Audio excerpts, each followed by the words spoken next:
called my fire chief, emergency preparedness chief, and police chief to see what was going on around the city, and just looking for that confirmation because, your question, is that a truck driving by? Is that the Hill Air Force Base flyover or Dugway Proving Grounds? We've got different rumblings that we're getting used to in Utah, but this definitely had a distinctive feel. Was there any damage there in Sandy, at least as far as you know? No, I've just checked in with our chiefs that no calls for services or reports of damage so far this morning. But, of course, our city teams, our facility teams, police and fire and public works will be out inspecting infrastructure and our buildings. But we have not had any calls from residents for reports of damage as of last check, which was just a minute ago. Where were you exactly? You said you were dealing with your horses? Yeah. I was inside my house. I'd just come in from the barn. So I was at my desk looking at my morning briefings before I headed off to the office. So, yeah, it's distinctive. Yeah, well, thank you for joining us, Mayor. And that was interesting. Actually, can you stand for just a second? Yes, we have a lot of resources about what to do in the event of an earthquake, so I'd be happy to share that. I was going to actually ask you about that. You mentioned your emergency preparedness person. What do you have as a city for something like this? Well, we have an emergency manager and Chief David Larson in the Sandy Fire Department. We have a lot of information on our website. We have community groups who prepare for emergencies, and then we always do we always participate in the Great Shakeout. You can find information on our website for emergency preparedness at sandy.utah.gov, and then also the state BeReadyUtah.gov website has a lot of good resources. Is that Great Shakeout? Is that sometime in the spring? Like I'm thinking maybe April? April, yes. Okay. And then do you have, I can't remember what it's called, Mayor, the citizens that do the emergency preparedness?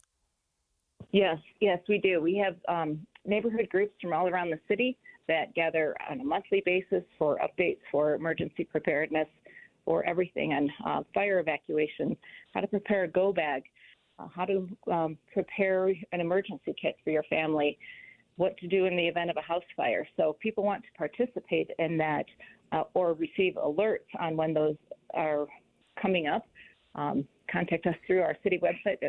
We'd love to have more participation. I have a broader question about citizen preparedness. What can individuals do? Is that also information on your website? Yes, absolutely. Connect with your city resources. Every fire department, every city has an emergency plan, and a lot of neighborhood groups through either Neighborhood Watch, church groups, or just groups of citizens coming together. It's more important than ever to be prepared. In Utah, we live on a fault line in Sandy, and earthquakes are surprisingly a common occurrence. So it's best to be prepared, know what to do, because when you're in the emotion, the excitement, or the panic of the situation, it's hard to think, I need to get inside and get into a door frame, or when to go outside, or when to check for a gas leak. Now, as mayor, I've educated myself because I want to be able to share information quickly, but even I'm not the expert. So get in touch with the experts in your community, start a group. It's really easy to do, and it's free. Well, thank you. I know one of the things that I worry about is something like in the winter, right? It's cold outside, and I have blankets, I guess, at my house for cold weather if I don't have heat or electricity, but that really concerns me too. Prepare a go bag. Have it ready. Have the batteries, fresh batteries, your cell phones, water. You can learn all the essentials with a community group for emergency preparedness. We have, as I said, we have monthly meetings in Sandy and citizen groups that come together for this specific purpose all over the city. All right. Thank you so much for joining us this morning. That was Sandy Mayor Monica Zoltansky. And I wanted to mention the citizens group. I couldn't remember what it was called, but it's CERT. It's Community Emergency Response Team. My husband and I did the CERT training down where we live a number of years ago, and I bet it's been 20 years. But one of the things that I remember is at the end of this training, so you're trained on just what it sounds like. Basically, if there's a big emergency, you've got neighborhood captains, et cetera. And at the end, we had to do a a simulation, right, where there were people and you had to start triaging, and it was kind of overwhelming, even just not being real, like of trying to decide, okay, well, does this person even have a chance of surviving? We're going to look for people who do have a chance. Do you remember the 2021?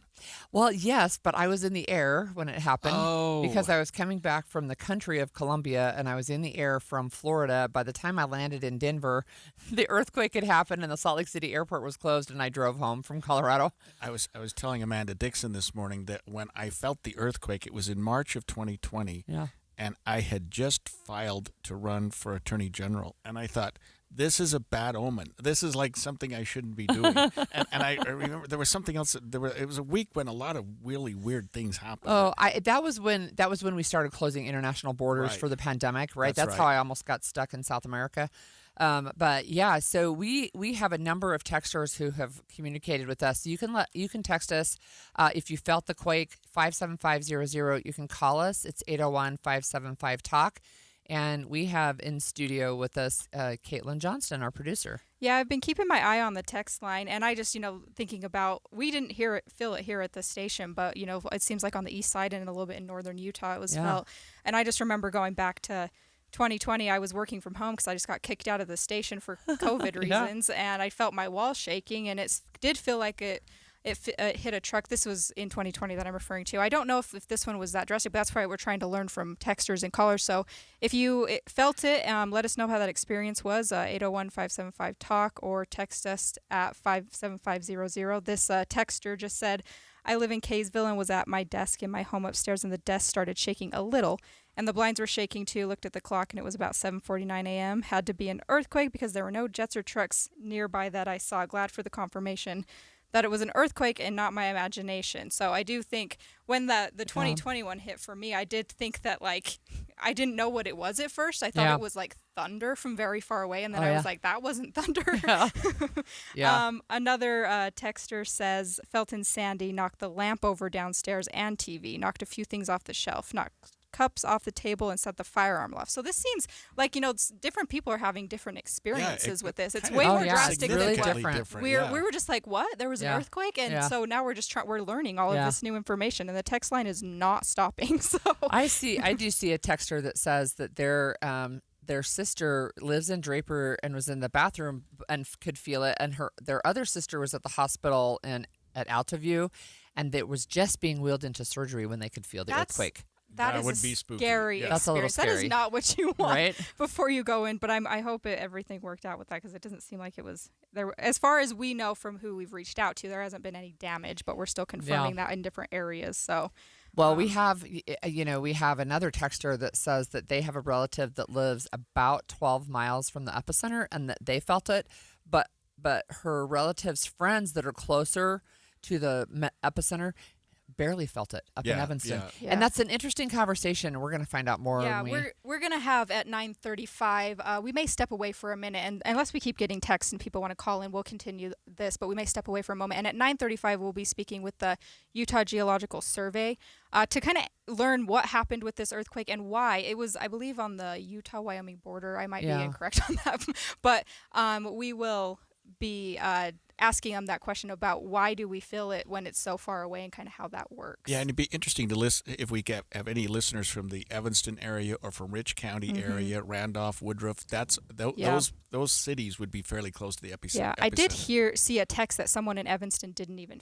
feel it, which is interesting. It's just interesting. Yeah, my law partner's mother lives in Evanston. She called her and said, "Mom, did you feel the earthquake?" She said, "No." What? Right there. right What? there. Yeah. So we do have a caller on the line today. I'm sorry I don't have your name. I can't pull it up. Okay, Ken from Ogden. Thank you for calling in. What did you feel, Ken? Yeah, my name's Ken. I was at the VA hospital on the 4th floor awaiting an 8 o'clock appointment with the eye doctor. And the 4th floor shook significantly. Because I lived in Southern California for most of my life, I've been here 30 years, I immediately recognized it as an earthquake. I never thought it was anything other than an earthquake. And it was oddly the first one I have felt in Utah in 30 years. Wow. So I thought it was pretty significant. I was very surprised to find out it was in Evanston because I felt like it had to be right here. It was a significant shake. Interesting. So, Ken, you said that was the first one in 30 years. Were you not here when the 2021 took place? I must not have been because I don't recall that at all. I don't recall the event. I mean, I remember reading about it, but I don't have I don't have a memory of experiencing Yeah, it. you probably, I feel like if you were in the area, you probably would have That remembered that. that one was bigger. I But, think it yeah, was a 5.7, it was where bigger. this was a 4.7. Not Yeah. that this wasn't. Did other significant. people in the hospital have a reaction to it today? Yeah, it was interesting. Most people that I spoke to were actually in the car, so they didn't feel it. You know, you don't really feel it when you're driving. But the other lady that was on the floor with me, the secretary to the doctor, we just sat there and looked at us and said, "Wow, we're having an earthquake." Wow. So, everybody that was on the floor there experienced it. So it was interesting how we felt it there, and then in some places they didn't feel it. You know, it's interesting how that works. That is interesting. Thank you so much for sharing. You know, we have a couple of texters from the Bountiful area who said, yes, they felt it. They knew immediately it was an earthquake and was hoping it would stop and not get worse. But their husband, who was awake and dressed, didn't even notice. Of course. And, I'm just kidding. and another texter in Bountiful said they were inside the Bountiful LDS temple and could feel it. Yeah, it's interesting. It's just so interesting how this is hitting different levels. I think right now, if you feel free to call us or text us 801-575-TALK or text us at 57500. We'll continue to keep reading your text, but we're going to take a quick break and come back with more updates and other stuff we have to talk about today.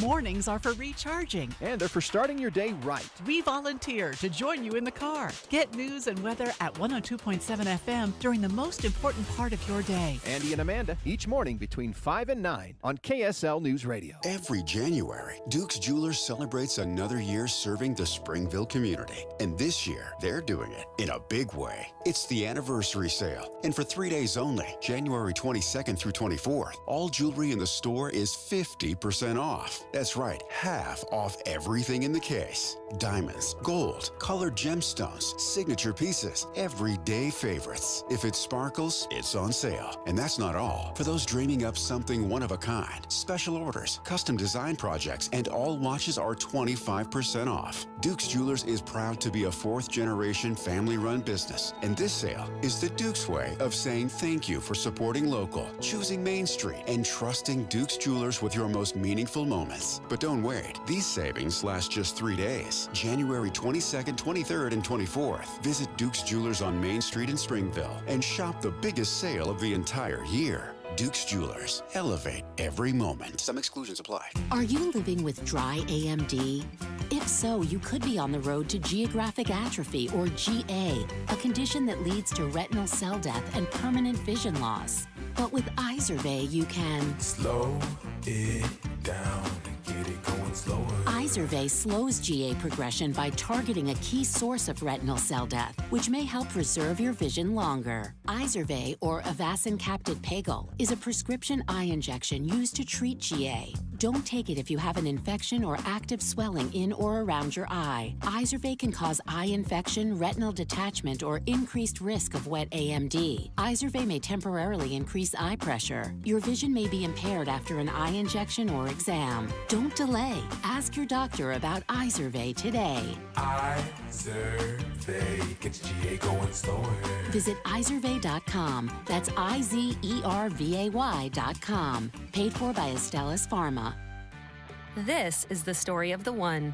As an HVAC technician, he and his digital multimeter are in high demand. So when a noisy office HVAC turns out to be a failing blower motor, he doesn't break a sweat. With Grainger's easy-to-use website and product information, he selects the product he needs to keep everything humming right along. Call 1-800-GRAINGER, click Grainger.com, or just stop by. Grainger, for the ones who get it done. When your check engine light comes on, do you see a repair bill or do you see peace of mind? For 20 years, CarShield's been the name America trusts to help keep you on the road. While other companies stop covering you when your car gets older, CarShield offers protection plans up to 200,000 miles. With over $1 billion in claims paid, we don't just promise protection, we deliver it. Don't let a breakdown break your budget. Get the flexible month-to-month coverage you deserve. Go to CarShield.com. That's CarShield.com today. Utah is one of the best places to live, work, and raise a family. But for many Utahns, the dream of owning a home is slipping away. Home prices have risen faster than incomes, and families are spending nearly 2/3 of what they earn just to keep a roof overhead. From young graduates to grandparents, everyone is feeling the squeeze. Utah needs more homes, the right kinds of homes, so families can stay close and our communities can thrive. That's why Utah Workforce Housing Advocacy created Demand More Supply, a statewide effort helping Utahns understand the issue and take action in their own communities. Because when we work together, we can make housing affordable again for today's families and for future generations.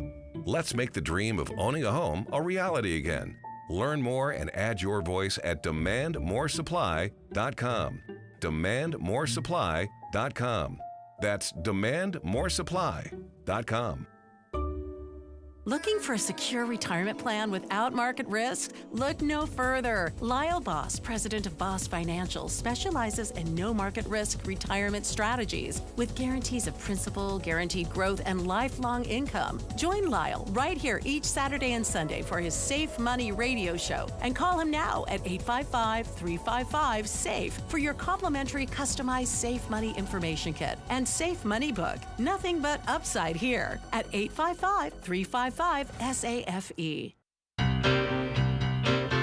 feel the earth move under my feet. I feel the sky. So I remember that song, actually, and we did feel that. Well, I didn't feel that, but a lot of our listeners have felt that this morning. Yeah, we were right here. We were right here. And didn't feel a thing. 4.7 earthquake up by Evanston epicenter. So we have a caller on the line. It's Charlene from Salt Lake City who felt it. Thanks for joining us this morning, Charlene.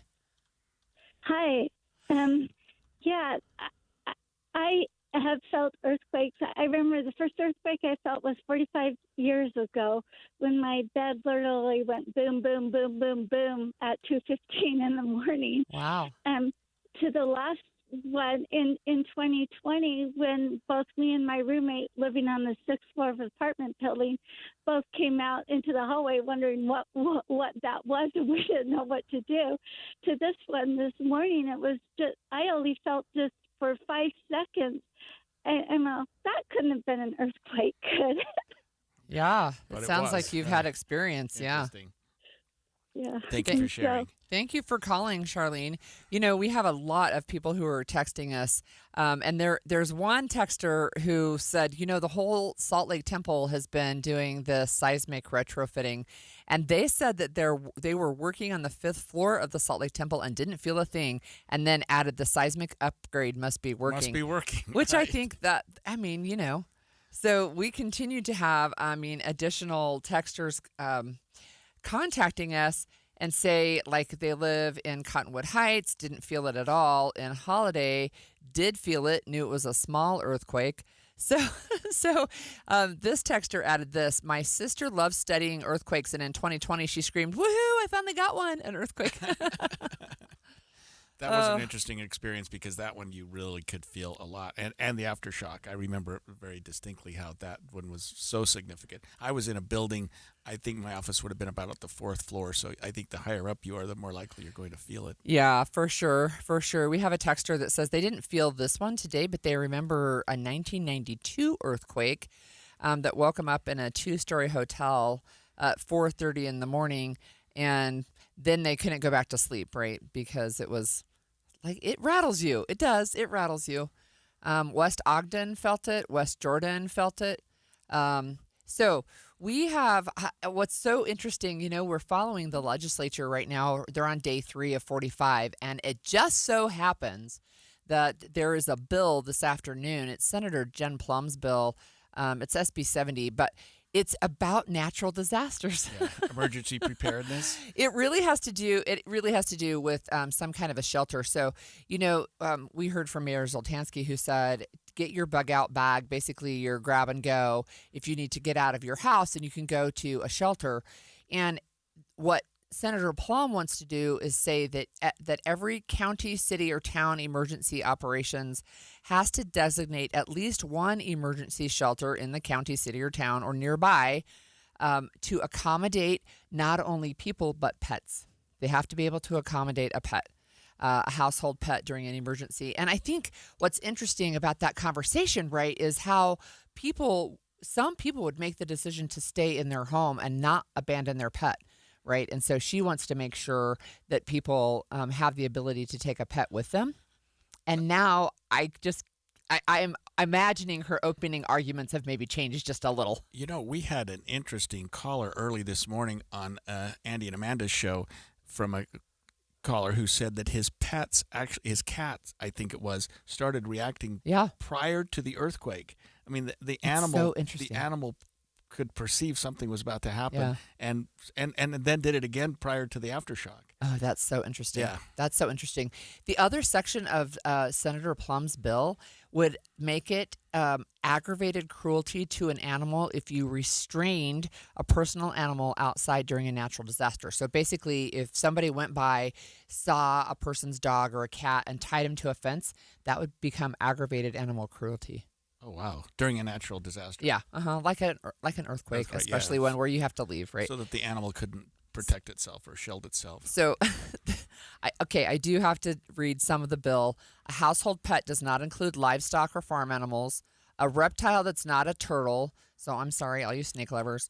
An amphibian, a fish, an insect, an arachnid, a spider, or an animal kept for racing purposes, right? So we're talking dogs and cats and turtles, right? But that you can take them. Well, look, I mean, I'm a dog mom or a dog grandma, I guess, and I love those little guys. So I wouldn't want to leave them behind. No, and you probably shouldn't. I mean, because that the terror that they suffer. I mean, they're actually comforting to the homeowners too. So it seems like that it's good for both sides to keep them together. Yeah, and this animal cruelty could be the owner, right? That says, okay, I can't take you. I'm going to tie you to the fence. You can't. Yeah. You won't be able to do that. Well, that legislation will certainly get some interest today if it is in fact on the floor. So there's, of course, somebody says this, the problem with accommodating pets at a shelter. Some people have severe allergies, which is true. And I think, though, that Senator Plum says there just has to be one.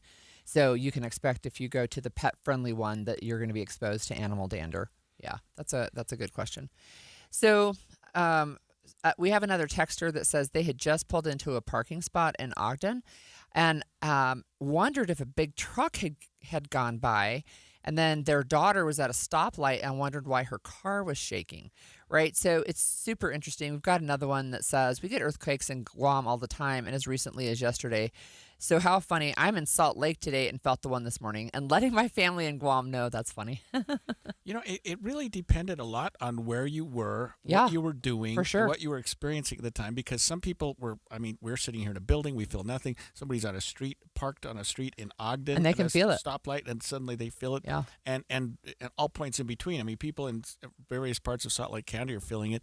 I should probably text my home and see if they felt it in Utah County. If you get closer to it, like maybe Summit County, because it happened in Summit County, Wyoming, but Summit County, Utah borders right on that. So you would expect maybe people in Park City, Heber area, and whatnot might have felt something. Well, I am really interested in having the conversation with the expert that's going to talk to us from I think the Geological Survey, but I don't know about all the behaviors of earthquakes, and there are people who do, and so we're going to have an opportunity to talk to experts. But again, we still have texters saying that, in fact, this one from Taylorsville, they said it felt like a big wave.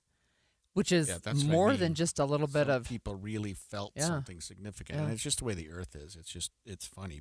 And the power of the power of an earthquake is just, I mean, there's nothing you could do. There's no place you could be. There's nothing you could be doing that could prevent you from suffering, experiencing it because it's so mammoth. I know that some of the impacts of earthquakes have to do with how shallow they are in the earth, like how deep they are and how shallow they are. So we'll talk to the expert when we come back after this break.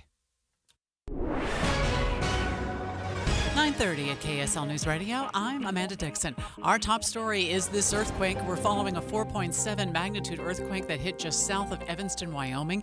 The USGS says it hit around 7:49 this morning. The University of Utah seismograph station is providing an update. Right now, we're not hearing any reports of damage.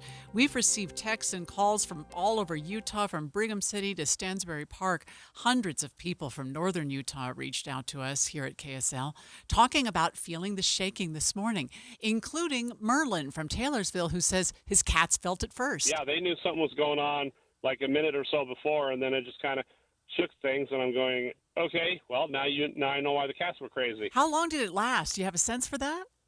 About a half minute, 45 seconds maybe. Oh, a little while. And then there was another one a few minutes later, and I think they felt it too. They've been haywire ever since it happened. Anthony also called in. He was in the Salt Lake City Costco parking lot. I felt like somebody bumped into my car, and actually it must have been the earthquake because nobody was anywhere near my car.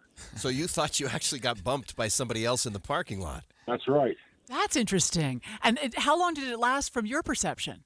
It was very short. Very short. Like 10 seconds? Yeah, not even 10 seconds. Maybe 4 or 5 seconds. We'll continue to monitor things and provide updates for you as we get them. Your money at this moment right now, the Dow is up 408 points. That's 0.8%. We're at 49,481. Coming up, warm temperatures stick around today and tomorrow, but colder for the weekend. KSL weather is next. KSL News Time, 9:32. Hi, this is Derek Overstreet, president of the New Millennium Group and co-host of Stop Working, Start Living with KSL News Radio. Can you imagine what your life would be like if you could retire 3 to 5 years earlier than you thought possible? The things you could do, the loved ones you could spend time with, the memories that you could create. That's what our team at the New Millennium Group does. We'll walk you through the entire process every step of the way. If you'd like to get a copy of the 5-step proprietary plan that will help you retire 3 to 5 years sooner than you thought possible, give us a shout right now.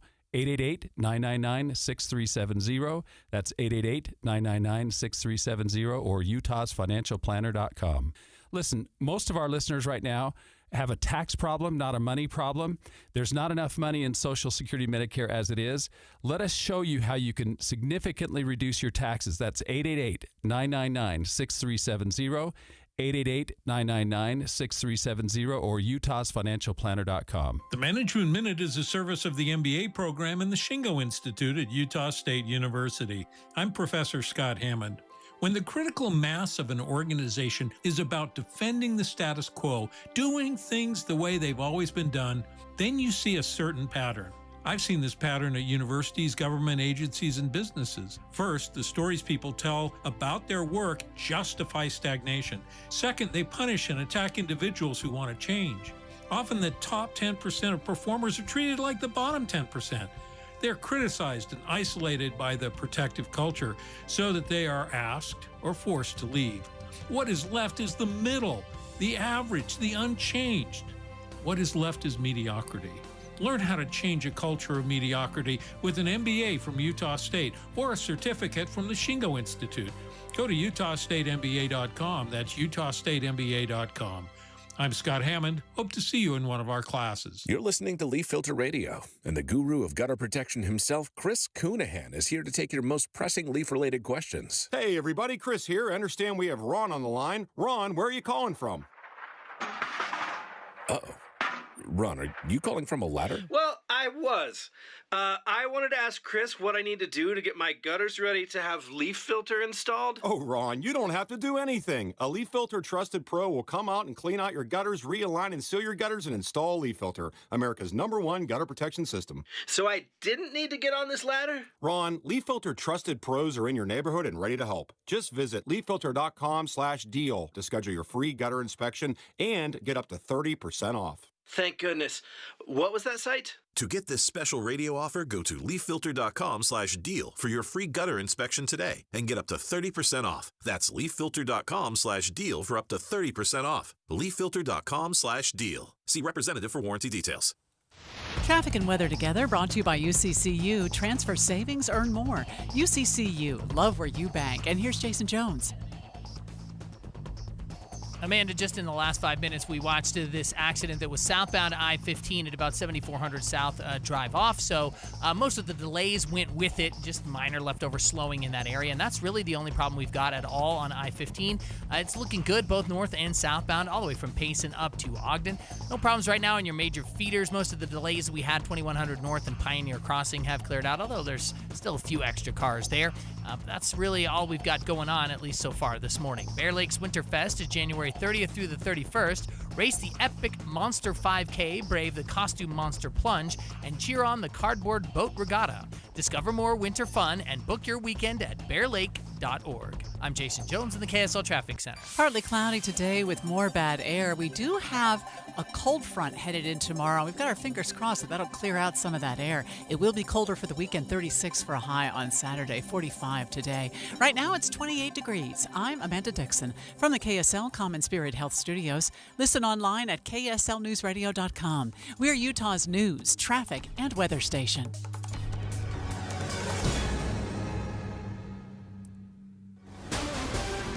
We have some breaking news this morning. We have with us in studio Alexandria Bonilla from KSL News Radio. Alexandria, what are we learning?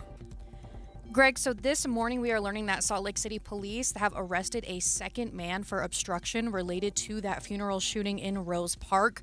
That was back on January 7th when 8 people were shot. 2 of those people did pass away on the scene. We are still currently learning more about it, but as of right now, we know that 22-year-old Ezekiel Tai is accused of obstructing the investigation. That's the second arrest for obstruction that we've seen so far. We are still looking into it. We are reaching out, trying to contact more people to see what we know. Thanks, Alexandria. As you get more information, let us know. Will do. Thanks, Greg. We'll talk about it a tiny bit later, but right now we actually have a live caller on the line. It's Keith from South Jordan. Hi, Keith. Thanks for your patience. Oh, you bet. I was just, I was here on that 2020 earthquake, and it actually sounded just like a freight train coming through our house. I didn't actually feel this one, so I had to call my brother in Lyman, Wyoming, because I don't think it went east, and he never felt a thing. And he can feel earthquakes at 3 a.m. while he's asleep. So, oh, wow. It was interesting that it didn't go. I don't believe it went east at all. That is so interesting. Sound like it. Yeah. Thanks, Keith. All right. He was. Yeah, you bet. Anyway, thank you for that, and it just leads us into the question that we can ask now. Adam McKean, he's the Utah Geologic Survey Geologic Hazards Program Manager. Thanks for joining us, Adam. Yeah, happy to be with you. So we know what we know right now, I guess, is that a 4.7 magnitude earthquake hit at 7:49 this morning. I think the epicenter is just south of Evanston, Wyoming. And we've had a lot of calls and texters, and some people in the same areas, some felt it and some didn't feel it. And can you tell us a little bit about why that is? Just where people are and what they're doing. Are they sitting still? This was a moderate earthquake, kind of south of Evanston. And, even folks in the same household, my wife thought she heard or felt it. I never do. And so it could just be the person, also where they live. Maybe the ground conditions were right for them to feel that earthquake, and the waves were amplified or not where they are. If you look at the USGS Did You Feel It page, there you could see that thousands of people felt the earthquake all along the Wasatch Front and in Wyoming. And so if someone did feel it, I encourage you to go there and to fill out your felt report and let them know that you felt it. That helps our science. It's a way to crowdsource information about the earthquake. Adam, can you tell our listeners who might be just joining us now when the earthquake took place, sort of its magnitude, and where we're learning the epicenter may have been, and maybe a fourth question, if there were any aftershocks? The earthquake occurred at 7:49. Its epicenter was south of Evanston. It was a magnitude 4.7, and it was about 9 miles deep. That sounds deep. Is that deep? It is deep. compare for the Intermountain seismic belt where we are, that's a moderately deep earthquake. The Magna earthquake, just for comparison, was a few miles shallower than that, and so it's not beyond the expected depth of what we would expect earthquakes to have here. And we can, if you follow the University of Utah seismograph page, they've shown some epicenters or some aftershocks in that area, smaller magnitude earthquakes that occur after the earthquake. There is a statistical probability that those will occur for a short time afterwards. And so that, to be expected, there are some aftershocks. I'm trying to think of south of Evanston. It may be a sort of an uninhabited area, or maybe rural Evanston. This occurred kind of like if you go south of Evanston in the Bear River Valley, along the Bear River, it kind of occurred down there, just north of the Uintas. So we do have a text, at least on the northern flank. Sorry about that. We do have a texter that is asking, what fault was this earthquake? What fault line did this happen on? I'm sure there's geologists all over Utah asking that question right now. And without a larger earthquake rupturing the ground surface, it's really difficult for us to know which fault it is on. My colleagues and I were talking about that this morning, and we wish we knew more information about it. But the earthquakes of this size only tell us so much, and so that might be something we just say. It's in the Intermountain seismic belt. We're in earthquake country. We expect to feel these earthquakes and have them on occasion. There are some faults in that area, but I would just say the data right now is, there's just not enough to for sure say which fault it was on. Well, you did tee up a good question, though, an additional one. So what about the big one we keep hearing about is due anytime? Yeah, so, this earthquake is a great reminder that we do live in earthquake country, that we have earthquakes occurring off of the main Wasatch Fault Zone.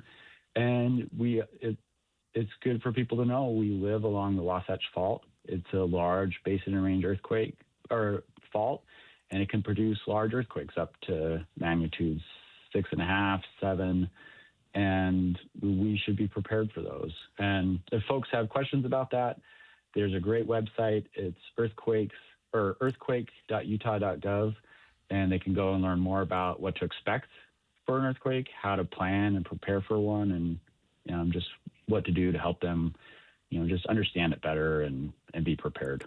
And Adam, in the fallout from something like this in the days or weeks to come, what do you all do to try to learn as much about it as possible, or is the information already known?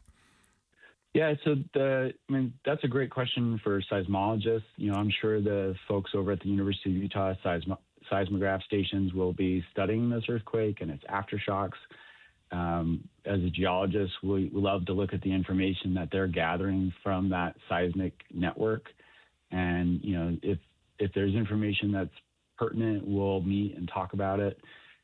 Folks can go and see that information on their webpage or on the USGS, the federal earthquake page. And there's links to all those from the earthquake.utah.gov. We actually have a post today about this earthquake on that website, and the links to both of those USGS and University of Utah seismograph station pages are both on there. So folks can go learn the information as the seismologists receive it, and same place that the geologists would go to see it. Thank you so much for joining us. That was Adam McKean, Utah Geologic Survey Geologic Hazards Program Manager. So long title and helpful information for us to know. When we come back, we just heard the breaking news that there was a second arrest for obstruction related to the shooting outside of a funeral in Salt Lake City earlier this month. We're going to talk about that, and our legal expert here is going to break it down for us. Stay with us. If you've ever set New Year's resolutions before, you know how difficult it is to follow through because you have to wait to see the results. What's up, everybody? I'm Mike Wilson with Any Hour Services, and in honor of your New Year, New You resolutions, Any Hour Services is having our New Year, New System sale. From now until the end of February, Any Hour Services will give you $2,026 off a new furnace and air conditioner. And you don't have to wait to save the money. You get $2,026 off at the time of purchase. The only thing you have to do to qualify for our New Year, New System sale is call Any Hour Services and schedule a free estimate. When you call, there's no obligation to buy. Just schedule a time to meet that works best for you. Let me say that again. From now until the end of February, when you have Any Hour Services install a new furnace and air conditioner, we'll give you $2,026 off. Call Any Hour Services right now and schedule a free estimate. 801-443-7400. You can Google Any Hour Services. You can even schedule online at anyhourservices.com. No one helps more homeowners than Any Hour Services. You trust us for news and information in your car. Now trust us at home. KSL News Radio has you covered, keeping you informed on the latest breaking news, weather, traffic, sports, and more. Listen on your Amazon Echo or Google Home device. Just say, Alexa, open KSL News Radio. Or listen on the KSL News Radio Listen app. Text the word app to 57500. KSL News Radio. We have you covered. When you're making resolutions for the new year, have you ever thought of making a resolution to get a new metabolism? So that your body is burning fat more naturally. I used to have a terrible metabolism because I didn't know what to eat or when to eat it until I did SOTA weight loss. I let go of 37 pounds, and now my metabolism works for me. I let go of 70 pounds in 5 months, and it was so nice because once that metabolism changes, the things that affected you more regularly don't affect you anymore. And those are the things that I learned from my nutritionist as I was going along and even afterward. It's so helpful. They taught me how to be successful for life. You can call and speak to a nutritionist at SOTA Weight Loss today at 866-800-SOTA, S-O-T-A. That's 866-800-SOTA. Or you can go to sotaweightloss.com and see the hundreds of before and after pictures. And right now is the best time to do it because if you join now, your partner joins for free, so you get 2 transformations for the price of 1. It's 866-800-SOTA. Because SOTA is, say it with me, Amanda, state of the art. Everybody loves the season of giving, but now the season of paying for it is upon us. That not-so-wonderful time of the year when millions of Americans open their credit card statements, stare in horror at the balance, and resolve then and there to find new ways to save money. If you're among those Americans, why not start by cutting your wireless bill in half right now with Pure Talk's Saver Plan? It's easy.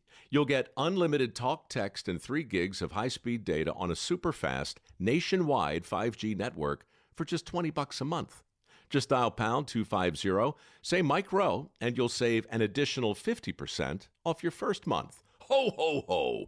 And if you're active or former military or a first responder, you'll save an additional 20% every single month. That's pound 250. Say Mike Rowe for the gift that keeps on saving from America's wireless company, Pure Talk. Hi, I'm Utah tax attorney Jordan Wilcox. When the IRS invades your life, it's never good news.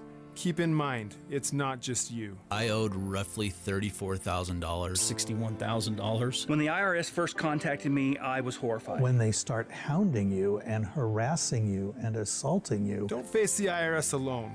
With everything in your life at stake, don't trust just anyone. From what I got told was being done in a matter of 2 years, he had done in a matter of like 48 hours. It's a great thing to have the IRS off your back. We have reduced our tax liability by over $42,000. Once I signed on with Jordan, I never talked to the IRS again. It changed our lives. You need someone to fight for you. Visit endtaxworry.com and get relief today. Let's solve your tax problems now. Visit endtaxworry.com. That's endtaxworry.com. The KSL News Radio Movie Show comes to My Hearing Centers Friday from 10 to 1. But first, discover what My Hearing Centers can do for you. My Hearing Centers uses advanced technology to diagnose and treat hearing loss. These comprehensive evaluations determine the best treatment options. Then enjoy lifetime support with regular check-ins, cleaning, and maintenance. Call My Hearing Centers at 801-701-1629. 801-701-1629 for more details. My Hearing Centers has offices from Ogden to St. George. My savings are gone. Okay, where were they last? Here, right before I spent them on that vacation to Aruba. Weird. Not weird. Not saving now means no money later. For free ways to save, go to feedthepig.org. This message brought to you by the American Institute of CPAs and the Ad Council. We are learning this morning that Salt Lake City police have arrested a second man in connection with the January 7th, 2026 shooting, which occurred at near a funeral at a Church of Jesus Christ of Latter-day Saints meeting house on 6 North and Redwood Road. You recall at that time, Holly, that the police arrived as people were coming out of the funeral. There was quite a scene that occurred.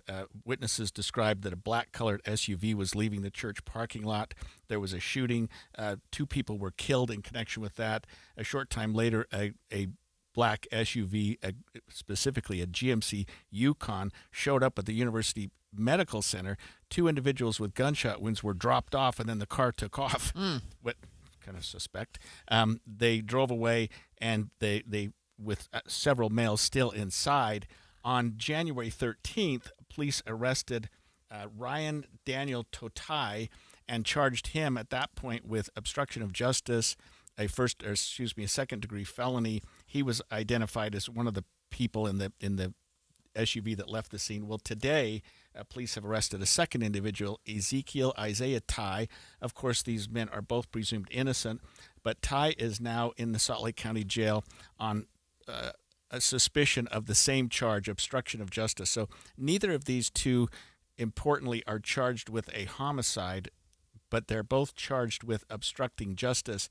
And the theory, of course, would be that they fled the scene or gave police false information or something like that in connection with the crime. So can you give our listeners more information about the vehicle and how they found it? Yeah, so this is really interesting. They traced it to an address in West Jordan. They served a search warrant on the address to seize the vehicle. They obtained some information that the vehicle was involved. Ty was found at the residence. The gentleman was just arrested during the search warrant. He matched the description of the male that was driving the GMC Yukon when it dropped off people at the hospital. And they also received some independent information from other people that he was actually the one that was driving the vehicle. That's interesting. And I think it's a process. I'm sure it must be frustrating, right? But unlike TV shows, this is not solved in 30 minutes. Right. And they also discovered that this Ezekiel Tai, the person we're talking about now, was observed at that West Jordan address cleaning the inside of the Yukon with chemical cleaners. He's alleged to have removed the license plates of the vehicle, and the OnStar GPS locator, which GMC puts on their cars, had been torn out. The license plates and the OnStar device were located inside the garage when the police served the search warrant, somewhat incriminating, where he was observed cleaning the vehicle. He was detained, and according to the probable cause statement that I'm reading, refused to speak with officers about his involvement in the shooting. Of course, he has that right. He's there because it is a double felony. It would be considered under Utah law to be a capital offense. More than one death is an aggravating circumstance that bumps a murder up to an aggravated murder. The significance of that is that when a person is charged with obstructing justice, that particular charge is at a level commensurate with the crime that they're obstructing. Okay. So if you're obstructing a shoplift, that's not as much deal. as a double homicide. As a double homicide. So obstructing under Utah law, a double homicide would be obstructing a capital or first-degree felony offense, which makes this a second-degree felony, punishable by up to 15 years in prison and fines of up to, I think, $10,000, although fines aren't significant. So these are both serious charges, and both of these men, to my knowledge, are still held in jail. I don't know, but I'll check that out during the break, whether or not Totai, the person that had been accused early on, has been formally charged. I assume he has been because he's been in jail for He has, actually. Right. I saw that earlier this week. I think we saw his charging document. Yeah. And I assume that Ty will be part of that same criminal information. He'll be added as a co-defendant and charged also because it's all part of the same, what we call criminal episode, which occurred January 7th, like I say, here in Salt Lake City. So can I ask you just maybe a broader question, 30,000-foot view? So these 2 men have been arrested for obstruction. They're not cooperating with the police. Are there times where people are arrested for obstruction and then it turns out that they were actually the person that the police were looking for? Yes, and that may very well be what's happening here. So obstruction means, the fact that they're booked on obstruction means that's what police are comfortable with now. That's what, and in fact, the fact that one of these suspects has been charged criminally means that the prosecution feels at this point in time that they have a good case for that particular charge. Mm-hmm. Now they can file amended charges at any time and say, we also think that this person is involved in the homicide, and file an amended information charging murder or manslaughter, whatever it is. Or they may decide the opposite, that in fact they've charged the wrong person and dismiss the charge or reduce it to something lesser. But right now they're being held on probable cause of obstructing justice. And there's another significance of that in that it locks them up. It allows authorities to take them both into custody, to hold them into custody while this investigation goes. If you recall, and we talked to investigators right after this occurred, they were saying that they had people that they were talking to that weren't particularly helpful. Right. Well, one of the things that I learned here, and we had heard that maybe there had been somebody involved in the shooting who had dropped people off at the hospital. What I learned from what you just read is that the person that they just arrested, Ezekiel Tai, that he did drop 2 people off, with gunshot wounds. Yeah, he's alleged to. I mean, that's certainly what the allegation is, that he matches the description of the person who was driving the GMC Yukon when it dropped off the wounded people at the hospital. If there's anything good about this, that they at least dropped off these people that were hurt at the hospital. But you would expect the hospital had surveillance and they had information about the car. Police went and seized the car, did an inspection of the car, and found now they've arrested 2 people that were involved in that particular. So it sounds to me like what we know is that there was a fight. And so a fight to me implies there's at least 2 sides, right? Maybe there's more. But that maybe the 2 people that were being interviewed at the hospital were less than cooperative because they were on one side and didn't want to share information. Yeah, I mean, just reading between the lines, it looks exactly what you're describing, Holly. There may have been a group of individuals in the Yukon, including the 2 that were hurt and the 2 that have been now arrested, and there were individuals with the exiting the church, including 2 that were killed that are almost certainly not involved in this at all. They just were in the worst possible place at the worst possible time. But it appears there may have been 2 groups, one in the group that was leaving the funeral and the second in the parking lot with the car. I'm just surmising, just having done this for a couple of years, just reading the probable cause statement, it looks like that's what police are thinking occurred here. Maybe gang related, who knows what it is. Not that that's significant, but it is important that now a second person has been arrested, and police, that tells me that police are still really, really actively investigating this case. So what happens next? So we have one person who has been charged. We have the other one who's been arrested, will presumably be charged relatively quickly, I would guess. Yeah, and I would assume that the DA's office is going to try to combine these 2 cases because they're so related, and so that we're not doing one day and the other one the next day, separate judges, separate prosecutors, separate defense. I mean, they'll probably combine them in some respect because it's, like I say, it's all part of the same event.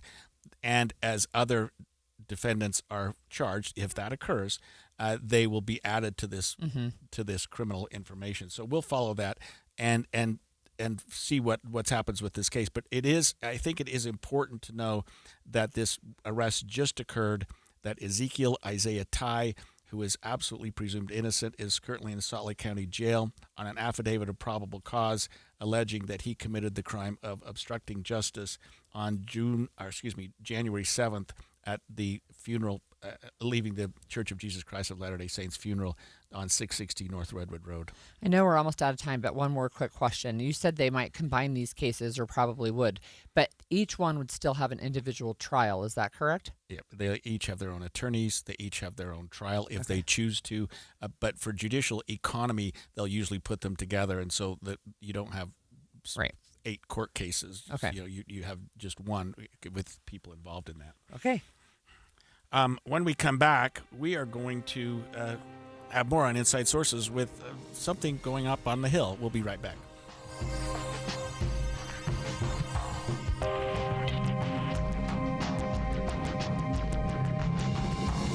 KSL FM Midvale. KSL Salt Lake City. From the KSL Common Spirit Health Studios, this is KSL News Radio. Utah's news, traffic, and weather station.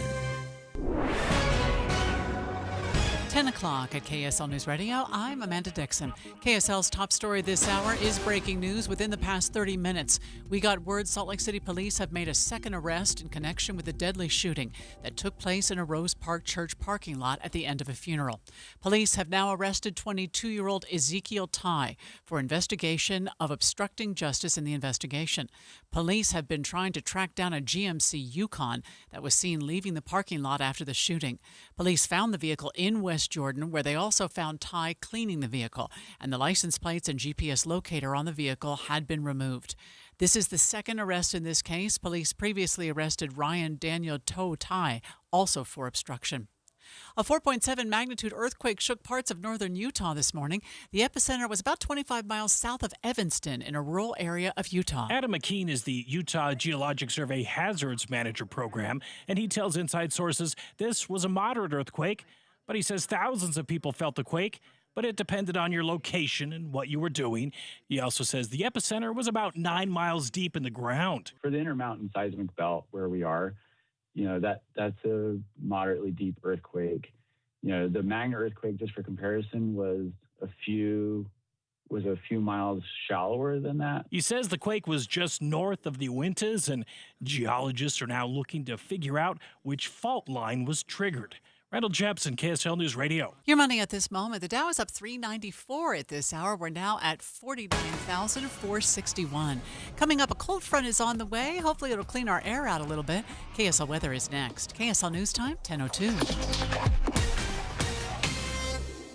The sources where we get our news matters. When you listen to Utah's Morning News, we want you to feel the stories are important to you and trustworthy. This is Amanda Dixon. And I'm Andy Farnsworth. Join us weekday mornings on KSL News Radio. 1-877 Cars for Kids. KARS Cars for Kids. 1-877 Cars for Kids. Donate your car today. 1-877 Cars for Kids. KARS Cars for Kids. 1-877 Cars for Kids.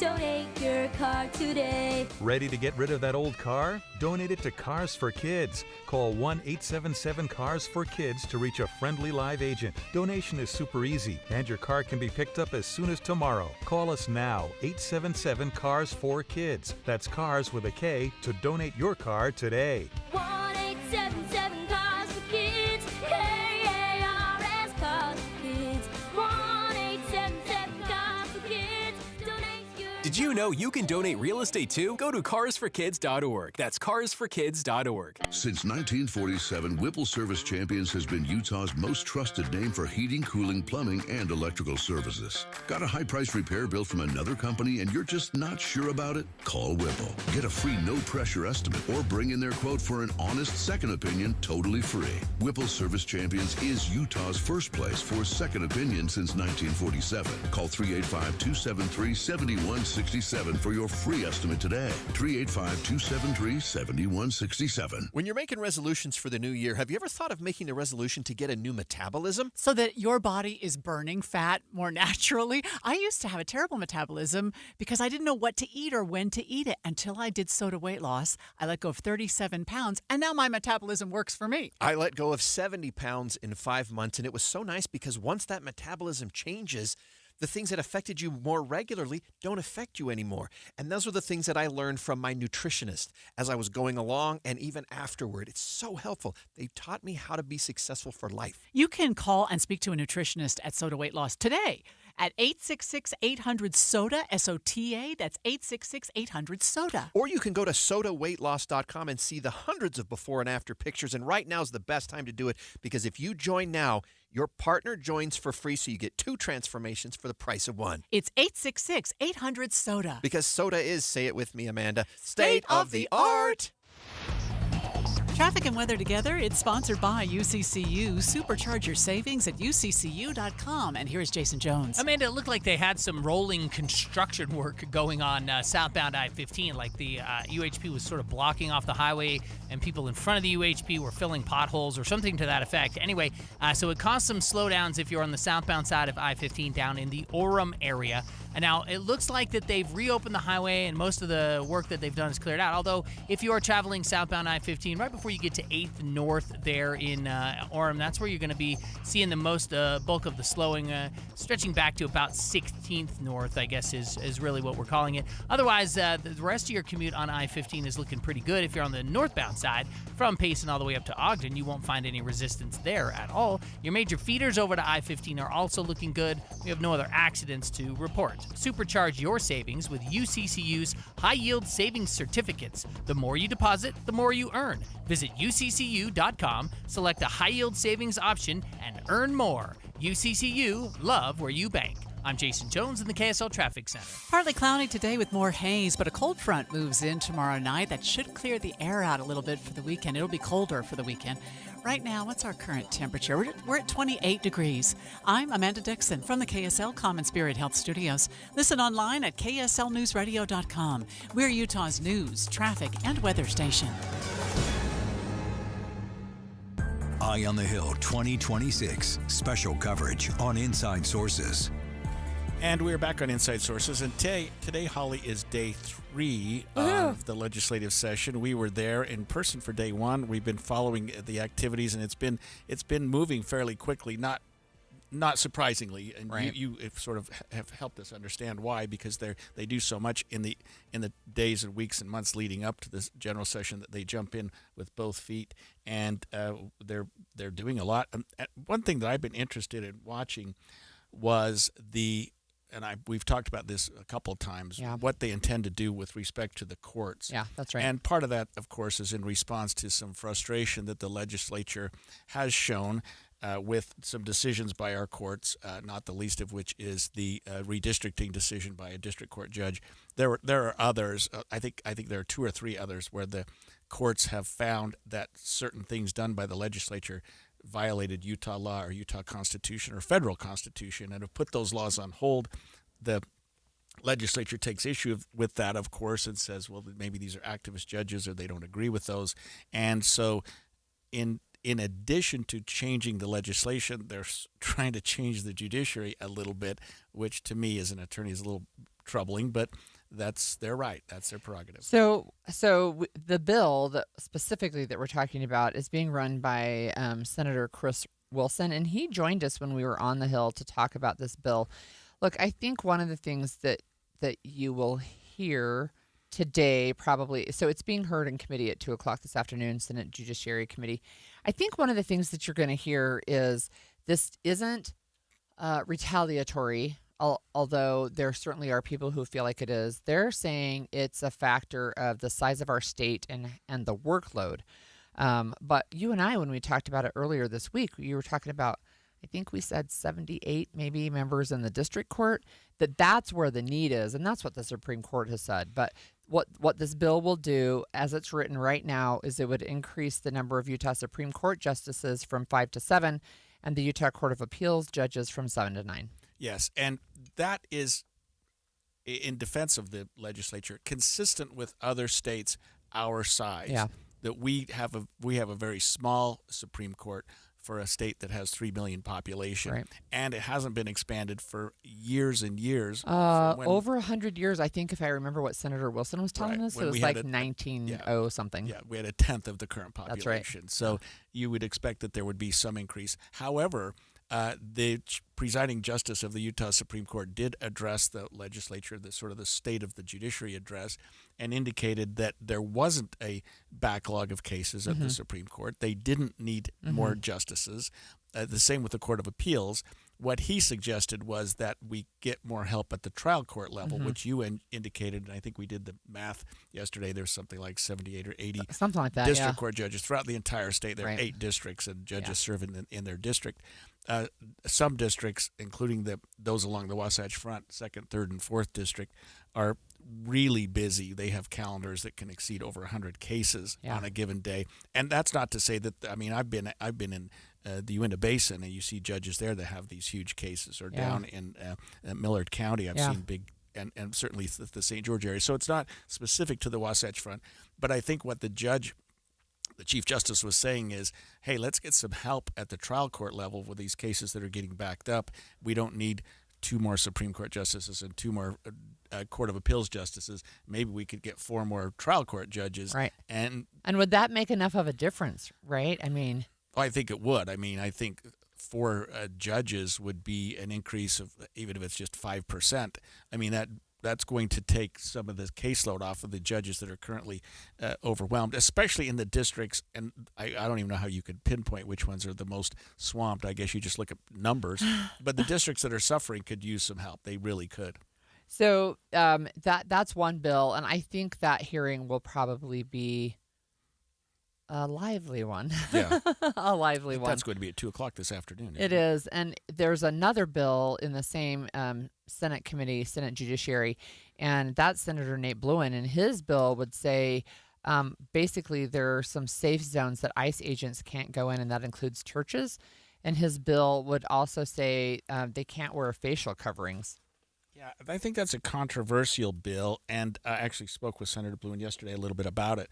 But what he's saying is that he wants to limit the sort of the interaction between state and federal authorities as it relates to immigration, and wants to have a law that requires that officers not cover their faces. Now, right. I don't know how far he's going to get with either of those bills. They seem to be a little bit controversial, but certainly consistent with what's going on in our country right now. It's called the Enforcement Activities Amendments, and it creates certain amendments to the current law regarding federal and state law enforcement working together. It prohibits certain state and local law enforcement officers from assisting federal immigration officers if it involves certain locations, including right. churches, and prohibits, with certain exceptions, an employee of law enforcement agency from using facial covering, right. and actually provides a criminal penalty for people who are right. illegally wearing facial covering. Right. So, again, yesterday we talked about how in the mornings they're holding appropriations meetings. That actually is going to go until day 23, almost halfway through the legislative session, and then they'll focus more on these committees. The afternoons are having committee meetings, and in between, they have House and Senate floor time where they're talking about bills that have already passed through the committee process, and they're beginning to discuss those. And then just to tee up for tonight at 6:30 p.m. is the governor's State of the State address. So that will be live streamed, right? You can find it on our station. And it's again, he stands up every year and has an opportunity to say, hey, this is what we did in the state over the last year, and here's what we look forward to. And they're always, first of all, they're well attended, but the whole body of the legislature goes into the House chamber, so it's pretty crowded. But that'll be tonight as well. And then there will be a reply, I suppose, from the Democrats. I don't know who's giving that, or do we know yet? I do know, excuse me, and it is the leaders of the minority caucuses. So we have Senator Luz Escamilla and Representative Angela Romero will do the response. And then the Democratic Party at large in the state is going to have a response. I'm assuming Brian King will probably give that response as well. What's interesting is that they, and I think it's fair, they sort of have a heads up for what the governor is going to say. I know, and isn't so that they nice? they can have their They can respond, in yeah. the can, written or at least ready to go before he gives those remarks. And I suppose he even has some idea what they're going to say, so he might tweak his remarks a little bit. And, well, I don't know about that. Maybe. I don't know. But I know nationally, too, President Trump will be doing the State of the Union, but that won't come until towards the end of February. So he'll do a State of the Union. And I learned something last year. Presidents don't typically do a State of the Union the year that they're inaugurated. They wait until they have a full year under their belt. That was something that I learned from Jay Evenson, who comes and visits with us regularly. Well, it would be awkward to do a State of the Union before you've done anything. You right. know what it's I mean? like, well, I've been in a month. But Trump did more in a month than some presidents have done in a year. So he probably could have pulled off a State of the Union. But yeah, he didn't do one last year, and he is going to do one. So anyway, we still have our eye on the Hill. We're watching what's happening up there. They're still in committee meetings this morning, and they won't break for floor time until close to 11 o'clock. Next, stay with us over the break because we're going to be joined by the Women's Leadership Institute to talk about some of the training and career development opportunities with women for women. Stay with us. I'm back to doing what I love and more, thanks to the Good Feet store.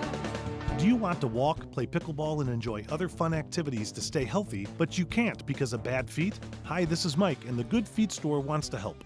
I just had difficulty walking. I tried them on in the store, and my foot felt so much better. Do you keep buying new shoes and inserts with little or no relief? I tried all kinds of shoes. It was the arch supports that made the difference from the Good Feet store. Don't let bad feet, knees, or back problems get in the way of staying healthy and having fun. Thanks to the Good Feet store, I'm bowling 3 nights a week. Get back to doing what you love. At the Good Feet store, we'll personally fit you with high-quality arch supports to maximize your comfort. Stop in the Good Feet store or book your free fitting at goodfeet.com. We have locations in Farmington, Riverton, and Sandy. Thanks to the Good Feet store. Every January, Duke's Jewelers celebrates another year serving the Springville community. And this year, they're doing it in a big way. It's the anniversary sale. And for 3 days only, January 22nd through 24th, all jewelry in the store is 50% off. That's right, half off everything in the case. Diamonds, gold, colored gemstones, signature pieces, everyday favorites. If it sparkles, it's on sale. And that's not all. For those dreaming up something one of a kind, special orders, custom design projects, and all watches are 25% off. Duke's Jewelers is proud to be a 4th-generation family-run business, and this sale is the Duke's way of saying thank you for supporting local, choosing Main Street, and trusting Duke's Jewelers with your most meaningful moments. But don't wait. These savings last just 3 days, January 22nd, 23rd, and 24th. Visit Duke's Jewelers on Main Street in Springville and shop the biggest sale of the entire year. Duke's Jewelers. Elevate every moment. Some exclusions apply. Hi, this is Doug Ryden. For years, I've been telling you about products I truly believe in and that we use in our home. And one is Kinetico. We all know the downsides of hard water, tough on home appliances, frustrating spots on shower doors, but it also affects your personality. When you shower, does the water feel invigorating? Hard water can leave your skin feeling sticky and itchy. A Kinetico soft water system changes everything. It's like having a luxurious spa experience when you shower, making your daily routine something you look forward to. Kinetico, it's a difference you can feel. Their patented system uses far less salt than competitors, and they're exclusively focused on water softeners. They're the experts in their field, and they'll show you the difference for free with no obligation to buy. Call Kinetico Quality Water Systems of Salt Lake, an authorized independent dealer, at 801-576-8600, or check them out online at softwaterutah.com. Start enjoying your water. Spoil yourself every day. Are your investments in the right accounts? What's best, traditional or Roth? Are you receiving all available tax deductions? Are you paying as little in tax as you can? These are all questions you can't afford to get wrong. Hi, I'm Jeff Jr., founder of Trajan Wealth, and in many cases, it's not what you make, but it's what you keep that makes the real difference. Trajan Wealth and Trajan Tax work closely together exclusively. No more guessing about whether you should do a Roth conversion, or if maxing out your 401k is really the best option. Our nationally recognized fiduciary advisors and CPA team work in tandem to make sure your tax strategy works with your investment strategy. We'll even do your tax preparation. One team, one strategy. Isn't it time for a second opinion? Call Trajan today, 801-207-9900. That's 801-207-9900. Trajan Wealth, an SEC registered investment advisor. Additional services through Trajan Estate and Trajan Tax. Additional disclosures and accreditation at TrajanWealth.com. Welcome back to Winter Hack Radio, the place for clever hacks to survive the season. Icy driveway? Well, try spreading sand or birdseed to help with traction. Snowy puppy paws? Well, grab a whisk, brush it off, done. Catch COVID-19? Well, just get... Actually, there's no hack for COVID-19. But if you test positive, prescription medications for COVID exist. Ask your doctor if they're right for you. Visit PfizerForAll.com to learn more. Sponsored by Pfizer. This message comes from Viking, committed to exploring the world in comfort. Journey through the heart of Europe on an elegant Viking longship with thoughtful service, destination-focused dining, and cultural enrichment on board and on shore. With small ships that bring travelers closer to the destination, there's more time to explore. And every Viking voyage is all-inclusive, with no children and no casinos. Discover more at Viking.com. Getting help with electrical repairs is easier than you think. All you have to do is call Any Hour Services or schedule an appointment at anyhourservices.com. No one helps more homeowners than Any Hour Services. The new Inside Sources. So, Greg, one of the things that I like to talk about is women. I love talking about women and what women are doing in our state. And one of the groups that is really doing a lot to empower, and I don't even know if that's a good word, but to teach and train and support women is the Women's Leadership Institute. And we have with us in studio Nicole Carpenter. She's the Director of Programs and Operations. Thanks for joining us this morning, Nicole. Thanks for having me. I'm so glad to be here with you. I'm wondering why we haven't had you before.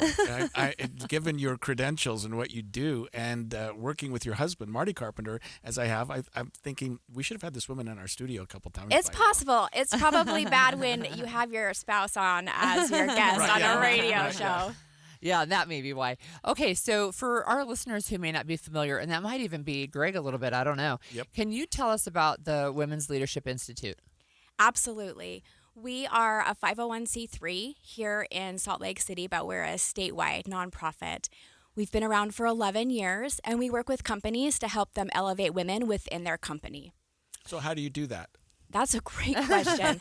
That's probably a broad question. It is a broader question. So we have a cornerstone program called the Elevate Her Challenge, and that is one of the things that we work with companies a lot on.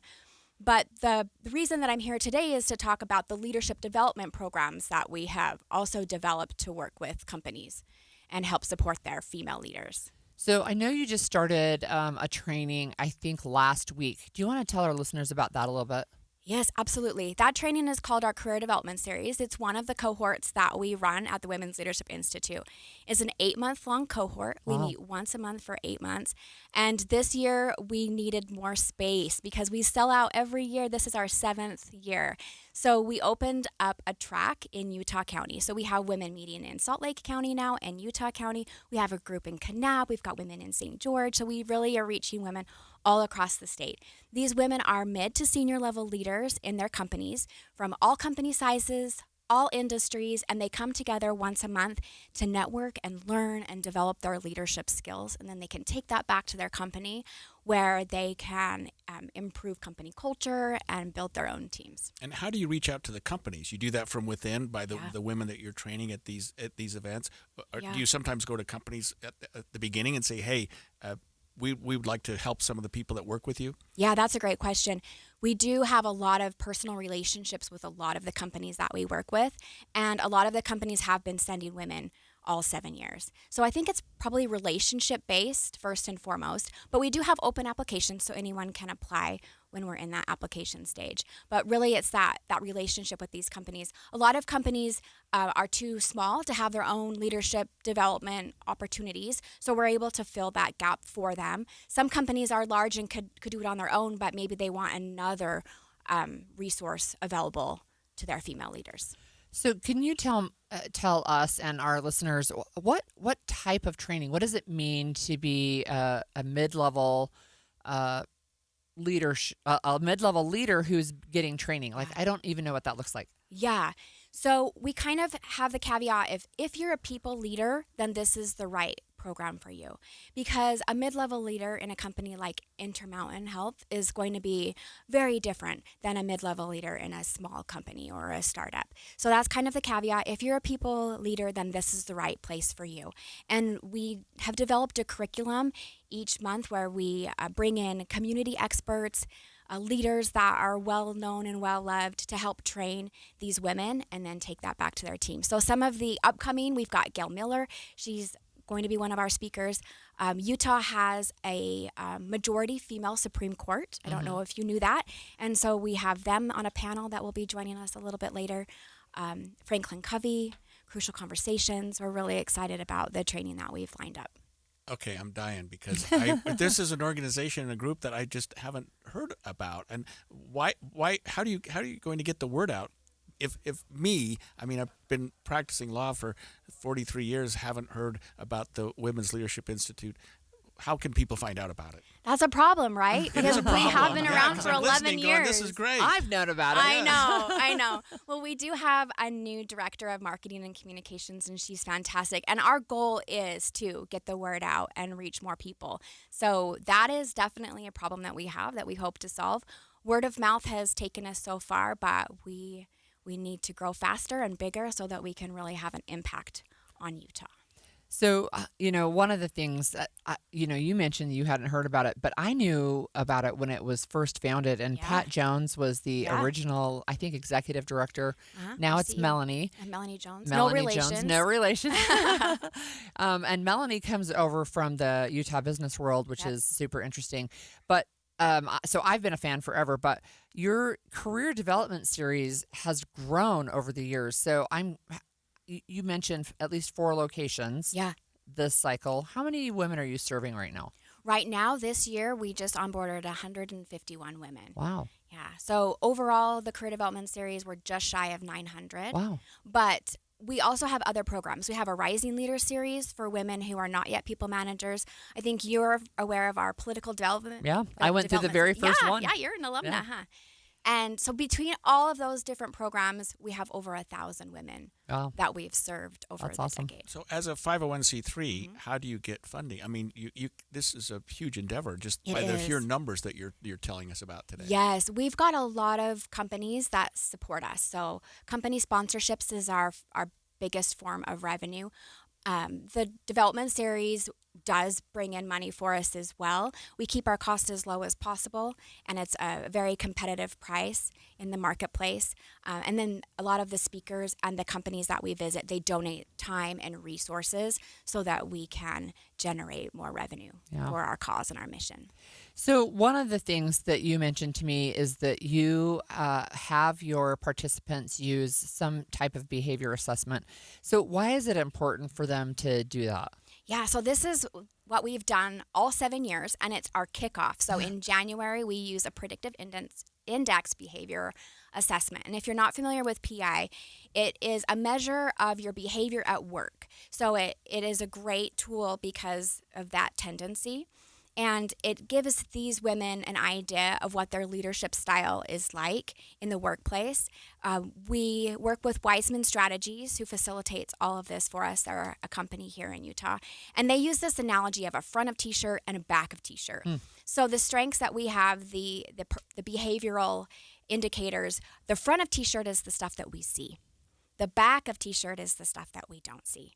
So my front of T-shirt might say something like, I like to speak in public, I'm a good communicator. The back of my T-shirt might say that I have trouble being an active listener, that I might be thinking about the thing I'm going to say next while you're still talking. And if I'm a leader and I have that tendency, that can be a detriment to my team. So by helping these women learn these things about themselves, then we're empowering them to feel confident as leaders. And then if they take something similar like this to their team, and then the whole team knows these things about them, then that's going to improve team culture as well, and probably productivity, ROI, all of those things. We are joined in studio this morning by Nicole Carpenter, Director of Programs and Operations with the Women's Leadership Institute. And I'll ask you, Nicole, and this might be an unfair question, but having been involved in this for several years, what are you hearing from the people that have participated in the past, coming back and saying, hey, this was very helpful to me, or hey, I'd like to do it again, or what are you hearing? Yeah. Oh my gosh. I have heard that aside from their education or even their master's degree, that this is the best thing that they've ever done to support their careers. Wow. That their confidence has improved dramatically, which is interesting because we don't actually teach confidence. We teach a whole bunch of other concepts, but because they know those things, they're able to step in the workplace and feel confident and then pass that on to the people that they lead. Yeah, that's so interesting. I wonder, we only have about a minute left, but I wonder if you could talk about maybe what you've learned about how these trainings are impacting their families as they go back home. Yeah. So when we help a woman become a leader in the workplace, we're helping her to become a leader in her home and in the community as well. And when we have happy moms, we have happy families, right? I didn't see a path in the traditional business for myself. So I became an entrepreneur because that was the only thing that I saw and knew. But if we can, throughout this organization, help women see that there is a path where they can balance work and family and become the leader that they feel in their heart and serve their community, then that becomes an option for this next generation. And that's what I want, is for women to be able to see that they can do anything. If they want to stay home, they can. If they want to run a company, they can. It's all up to them, that there's options. Thanks, Nicole. We need to have her back. I know. Okay. Let's do it. Anytime. keep us on your Rolodex. Okay, when we come back, that's old school. Salt Lake City is having its least snowiest year on record. And one of the big concerns about this is what it might mean for our summer with low lake levels and the future of the Great Salt Lake. We'll talk about the warning signs already unfolding around us and what we need to do to address it when we come back. 10:30 at KSL News Radio. I'm Amanda Dixon. We had a 4.7 magnitude earthquake this morning near the Uintas, and experts say it would not be unusual to see more earthquakes in the coming days. KSL News Radio's Alexandria Bonilla reports. We've been hearing reports of aftershocks with small earthquakes at 1.2 and 1.6 magnitudes in the same area, just about 25 miles south of Evanston. The USGS is now forecasting a 57% chance of a magnitude 3 or higher aftershock in the next 7 days. There's also a smaller 19% chance of an aftershock of equal magnitude, matching that 4.7. Alexandria Bonilla, KSL News Radio. We are gathering details this morning about a second arrest following a deadly shooting outside a funeral in Salt Lake City. Just a short time ago, we learned 22-year-old Ezekiel Tai was booked in jail for investigation of obstructing justice in the investigation. Police have tied the suspect to a GMC Yukon that was seen leaving the parking lot after the shooting. Police found the vehicle in West Jordan, where they also found Tai cleaning the vehicle, and the license plates and GPS locator on the vehicle had been removed. We will have more on this arrest throughout the day. Your money at this moment, the Dow is up 471. That is 1 full percent. We're at 49,548. Coming up, more hazy sunshine today, but a little bit of a cold front is on the way. KSL weather is next. KSL News Time, 10:32. Mornings are for recharging. And they're for starting your day right. We volunteer to join you in the car. Get news and weather at 102.7 FM during the most important part of your day. Andy and Amanda, each morning between 5 and 9 on KSL News Radio. Ben Care was born with Crouzon syndrome, told he'd face a life of limits. People do a lot for someone to notice them, just trying to get someone to pay attention to them. That's not your deal. Impossible adversity didn't break him. You will never live an ordinary life. It fueled him. So make it extraordinary. Wrestling defined him. Courage shaped him. And refusing to be normal became his superpower. We could make excuses, or we can just chew the excuses up and swallow them. And then you end up like Ben. This is the true story of a young man who didn't just rise above the odds. He crushed them. A local wrestler could have used his physical limitations to quit sports. Instead, he used it in his advantage. Stand Out, the Ben Care story. In theaters now. 100% on Rotten Tomatoes. Get tickets at standoutfilm.com. When life says you can't, Ben Care proves you can. Standoutfilm.com. Snapshot from Progressive wasn't created for just anybody. Oh no, we made it for you. Smooth accelerators. When that light turns green, you're off. Like a warm knife through firm butter. Going from 0 to the speed limit in an appropriate amount of time. Sure, your car has horsepower, but your horses prance around as silky smooth as your right foot. Fancy Prancerton. With Snapshot, safe drivers like you get personalized rates based on your driving habits. Sign up today at Progressive.com. Progressive Casualty Insurance Company and Affiliates. Snapshot not available in California or from all agents. I'm Ed Evans, CEO of Consumer Cellular. You know, the big wireless companies say they have discounts for people over 55. But unless you're willing to sit on hold and ask, you're probably paying more than you should. At Consumer Cellular, there's nothing to hunt down. We're built for people 50 plus with plans starting at just $20. And our 100% US-based customer service actually answers the phone. Call 1-888-FREEDOM or visit consumercellular.com today and get your second month free for a limited time. Taxes, fees, and other third-party charges will apply. See website for additional details. Trying to make sense of the markets? Looking to diversify out of all the craziness? Thinking about tangible assets like precious metals? Listen to The Gold Show with Kenny Michaels right here on KSL at 3 p.m. Sunday afternoons. Stay up to date on retirement trends, how the IRA rollover process works, and why investors are turning to physical gold. Kenny is a national talk show host with decades of experience in the markets. Tune in for Kenny's Insights and The Gold Show this Sunday afternoon at 3. Ready for your next vehicle? At Performance Automotive in Bountiful, your new Ford, Toyota, or Honda is here. Built for Utah communities, canyon weekends, and everything in between. Choose capability with Ford, long-lasting reliability with Toyota, or smooth efficiency with Honda. Backed by friendly experts and financing options that fit your budget. Visit Performance Ford, Performance Toyota, and Performance Honda for your test drive. Browse inventory, check pricing, and schedule your visit at performancebountiful.com. Performance Automotive in Bountiful, driven to be the best. Traffic and weather together, brought to you by UCCU. Supercharge your savings at uccu.com. And back to you, Jason. And Amanda, we did have slowdowns happening southbound I-15 in through Orem and then on down into Provo. We could see the UHP vehicles out in front of the traffic from camera to camera to camera to camera. They finally pulled off to the side and exited, so I'm not exactly sure what they were doing. Nobody seems to know. We did see a couple of maintenance vehicles, but they weren't stopping. They were just out in front of it, so I don't know if they were just looking for debris. But anyway, there's just minor leftover delays now in the Provo area, and that should probably clear out here in the next couple of minutes. Southbound I-15, we did see some slowing clear up in the Sunset area as well. There's construction up there, and that was causing a little bit of delay, but that's all cleared out at this point. So the rest of your commute on I-15 is now looking really good with no accidents or delays anywhere. The major feeders over to I-15 are also moving smoothly at this point. While you're planning your day, plan for comfort too with the Good Feet store. Find the location nearest you at goodfeet.com. I'm Jason Jones in the KSL Traffic Center. Hazy sunshine and 45 today, near the same tomorrow, but tomorrow night, a cold front rolls in that will lower the temperatures and hopefully clean out our air a little bit for the weekend. Right now, it's 32 degrees. I'm Amanda Dixon from the KSL Common Spirit Health Studios. Listen online at kslnewsradio.com. We're Utah's news, traffic, and weather station. The all-new Inside Sources.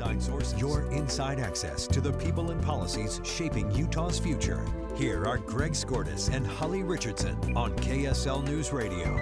I think I told you, Holly, that I spent this last weekend visiting 4 of our ski resorts. Yeah. I was entertaining a group from the West Coast and said, Greg, show us this Utah powder. And we Were you skied skiing on rocks? 4 days in a row. No, I mean, the resorts did a good job of covering it, but there is not the powder that we would expect this time of year. And we're learning from our meteorologist, Matt Johnson, who told us that this is the least snowy year in Utah on record. That, to me, that's bad, right? That's bad. I don't remember. In fact, I told you we had these little dogs, and they have not jumped around in snow this year because we just have nothing. Right? The concern for that, of course, is that we expect that snow in the spring to start falling out and increasing the level of the Great Salt Lake. Yeah. I don't know if that's going to happen this year. All right. Well, we have with us in studio Jason Brown. He's the president and CEO of Envision Utah. And I wonder if you can tell us, first of all, what's Envision Utah? Remind us of that, and then we'll talk water. Sure. Well, Envision Utah is a nonprofit. We've been around since the late 90s, and our job is to bring people together to try and understand our options for the future and solve some of the big challenges that we have. So we look at issues like water or housing or education, and water right now is definitely a big one that needs some coming together and needs some work to try and figure out how we deal with this. Yeah, and we talked to some legislators, Jason, about ideas that they might be thinking about on the Hill. But this is so serious. I mean, the level of the Great Salt Lake affects, and it's cyclical, because if without that water, we don't get the lake effect snow in the future, and we don't get the lake effect snow, we get less water. I mean, what are we considering? What kind of ideas can we have? Because we can't create rain. Maybe we can. I don't know. But what is Cloud Envision? seeding. What is Envision Utah looking at in terms of the future? Yeah, well, I think one lesson that we're learning from the last few years is that that water is going to be variable year to year. And so we need to be able to have plans for managing our water that can create a high quality of life and can create a healthy lake that can also deal with a lot of variability, because we'll have a year like a couple years ago where we had record level snowfalls, and then we can have just a couple years later the driest and least snowy year that we have on record. We've seen okay precipitation. Like, we had a lot of rain, but our snowpack this year is definitely much lower than it's going to be, and I think we're all going to be feeling that come summer. So what are you doing then with Envision Utah to work on this Great Salt Lake, and then more broadly, just water in Utah? Yeah, well, I'll give you a little bit of a preview here. So Envision Utah is working with the Division of Water Resources and the Office of the Great Salt Lake Commissioner on what's called the Great Salt Lake Basin Integrated Plan, which is basically a plan for managing water within the entire Great Salt Lake Basin so that we can make sure that we have both those things that I mentioned, a healthy lake and healthy ecosystem around the lake and a high quality of life. I think both of those things are doable, that we can find a way to live in harmony with a healthy lake and thriving quality of life, but it's going to take some careful work to make sure that we're using water efficiently and effectively. One of the big things that I think all of us can do is look at the amount of water that we're using in our yards. So it's something like 70% of a household's water use goes into their yard. And the important thing about that is that 90% of that 70%, so the majority of the water that goes into our yard, is lost to the system. It doesn't go into groundwater. It doesn't go back into lakes and streams. Doesn't make it back to our rivers or our lakes or reservoirs or anything like that. It's lost in evaporation, evapotranspiration. It goes into the plants. And so if we can, as a community, cut back on the amount of water that we're putting into grass that we're not necessarily using, or just reduce the amount of water that's going into our yards generally, we're going to have more water in our system. And that gives us a little bit more of a buffer in a year like this where we have a very, very dry winter. And how can you work with cities and towns and neighborhoods to get that done? I mean, what relationship does Envision have with maybe even just the legislature to make some of these ideas come to fruition? Well, I mean, a lot of this the way that Utahns want to tackle a lot of these challenges is not necessarily by having the legislature pass harsh laws that restrict watering. There are places and times when that might be important, or when cities need to pass ordinances. I think we'll probably honestly see that in some places this summer, that some cities will restrict watering. But I think a lot of what Utahns want to see is voluntary measures, and a lot of that comes down to awareness. People need to understand that one, we are using most of our household water in our yards, and two, that if we cut back and have more water-friendly landscaping, less grass, and things like that, we can save a lot of. Not only are we saving a lot of water, but more of the water that we're using can actually return into the system. So there's education around that, and there's I think it is going to require a lot of folks coming together to think long-term and say, okay, when we think about how and where we grow over the next 10 or 20 or 30 years, how can we do it in a way that minimizes our water use and allows us to live in harmony and be good stewards of the water that we have. Yeah, thank you. We're going to pivot to housing. And yesterday we talked about some polling from the Deseret News and the Hinckley Institute of Politics that says going into this legislative session, affordable housing is the number one issue that Utahns care about right now. And it was not even close, right, to the next one. So talk to us about housing capacity. Sure. Well, the bad news that I have is that housing is in the short term going to remain pretty expensive. I mean, even if things like interest rates were to drop, we'd probably still see pretty expensive housing in Utah, because our biggest problem is that we have a housing shortage. And I was on the show earlier this year and talking a little bit about some work that we had done to understand what Utah's housing capacity is. The long and short of that is, over the next 30 years, we're going to need some 840,000 homes if we want to meet what is projected to be market demand. And right now, we're going to fall short of that if we don't make some changes into how and where we grow and where we build. We're going to be short along the Wasatch Front by about 200,000 homes. So what can be done? I mean, I visited my son in South Korea not long ago, and it was high-rise after high-rise after high-rise. I mean, we're not going to that point anytime soon in Salt Lake County, I assume. That is not the only solution. High-rises everywhere is not the only solution. As we look into understanding what limits our capacity for housing, one of the themes that keeps coming up is infrastructure, and it shows up in a couple ways. So number one, you have a lot of cities and towns that would love to be able to build a vibrant new downtown area, or maybe restore an old Main Street.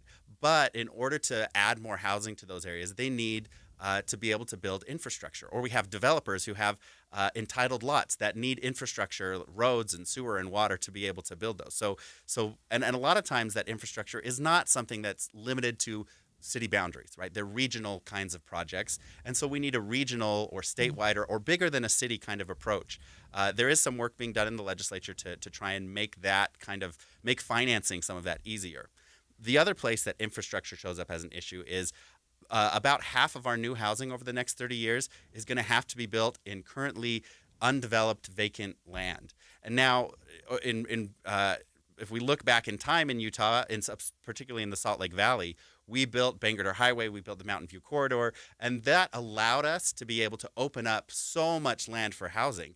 And what we need is to be able to be visionary and be bold like that again, and figure out where are people going to want to live, and can we build the infrastructure, the roads, the water capacity, the sewer, so that we can open up land for new communities so that we can meet the demand that we're going to have over the next 30 years. Yeah, so interesting. Can you stay with us over the break? Oh, of course. Happy Okay, to. we're going to take a break, and then when we come back, we're going to talk with Jason about education.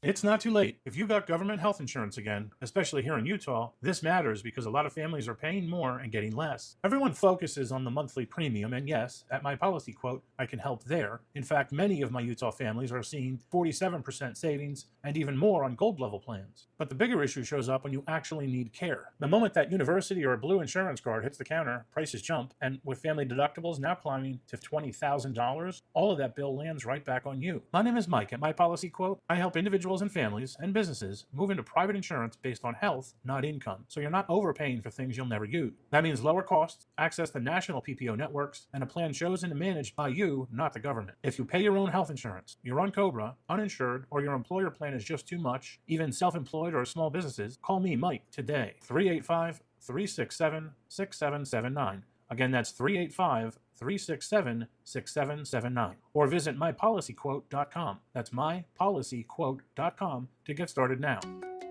KSL offers the best daily newsletter in the state. It's the 3 things you need to know.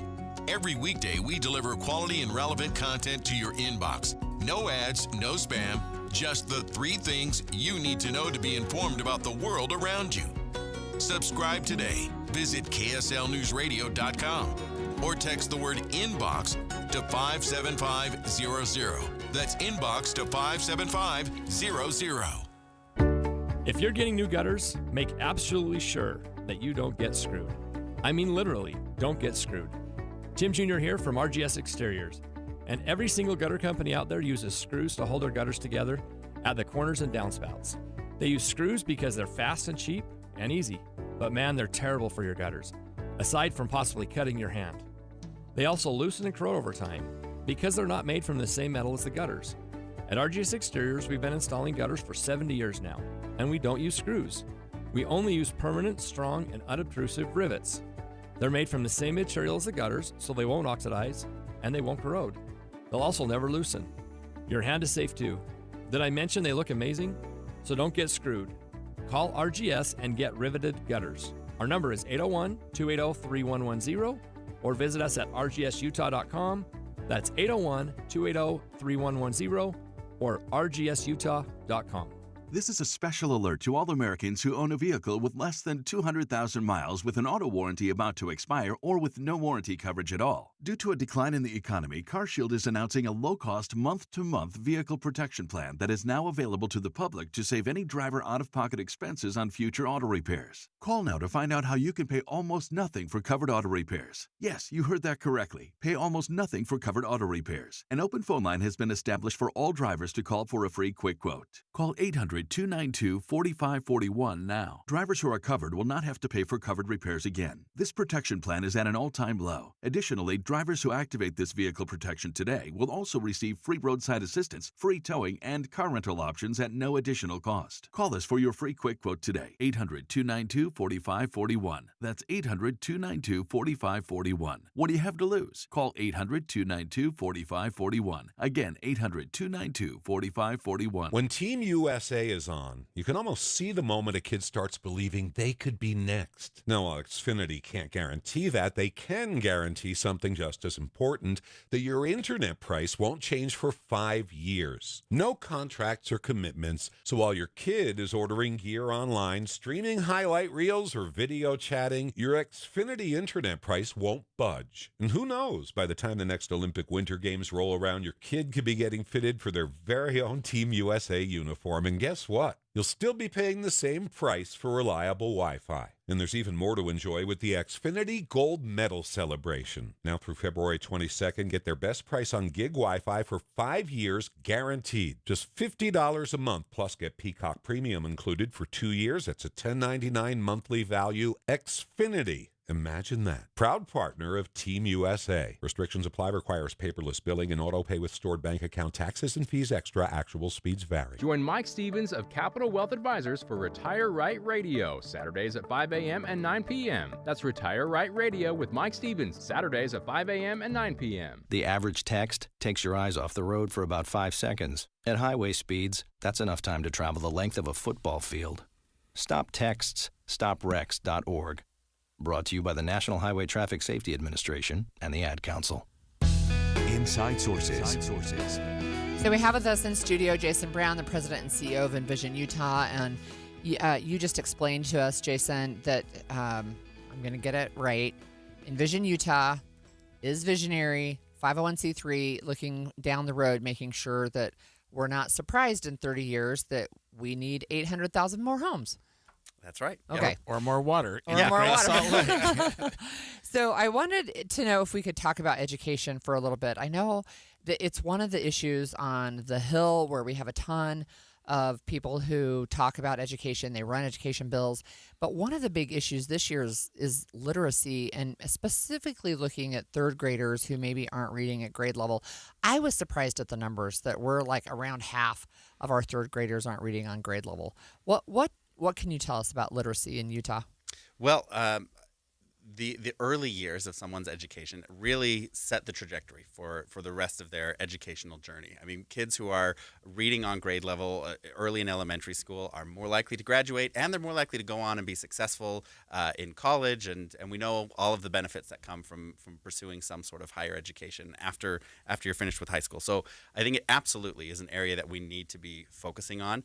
The one piece that I want to add to our paradigm of how we think about early literacy is that 90% of brain development happens actually in the first, I think it's 3 or 4 years of life. My team would be mad if I didn't have that exactly right. But most of our brain growth actually happens in the first few years of life, and the way our brain grows is going to set the trajectory that we're on for the rest of our educational journey. And so the way that we support families and parents and children in those first few years can have a huge impact on early literacy and on the rest of the education system. What does that support look like to you and to Envision Utah? I mean, what do young families need to know?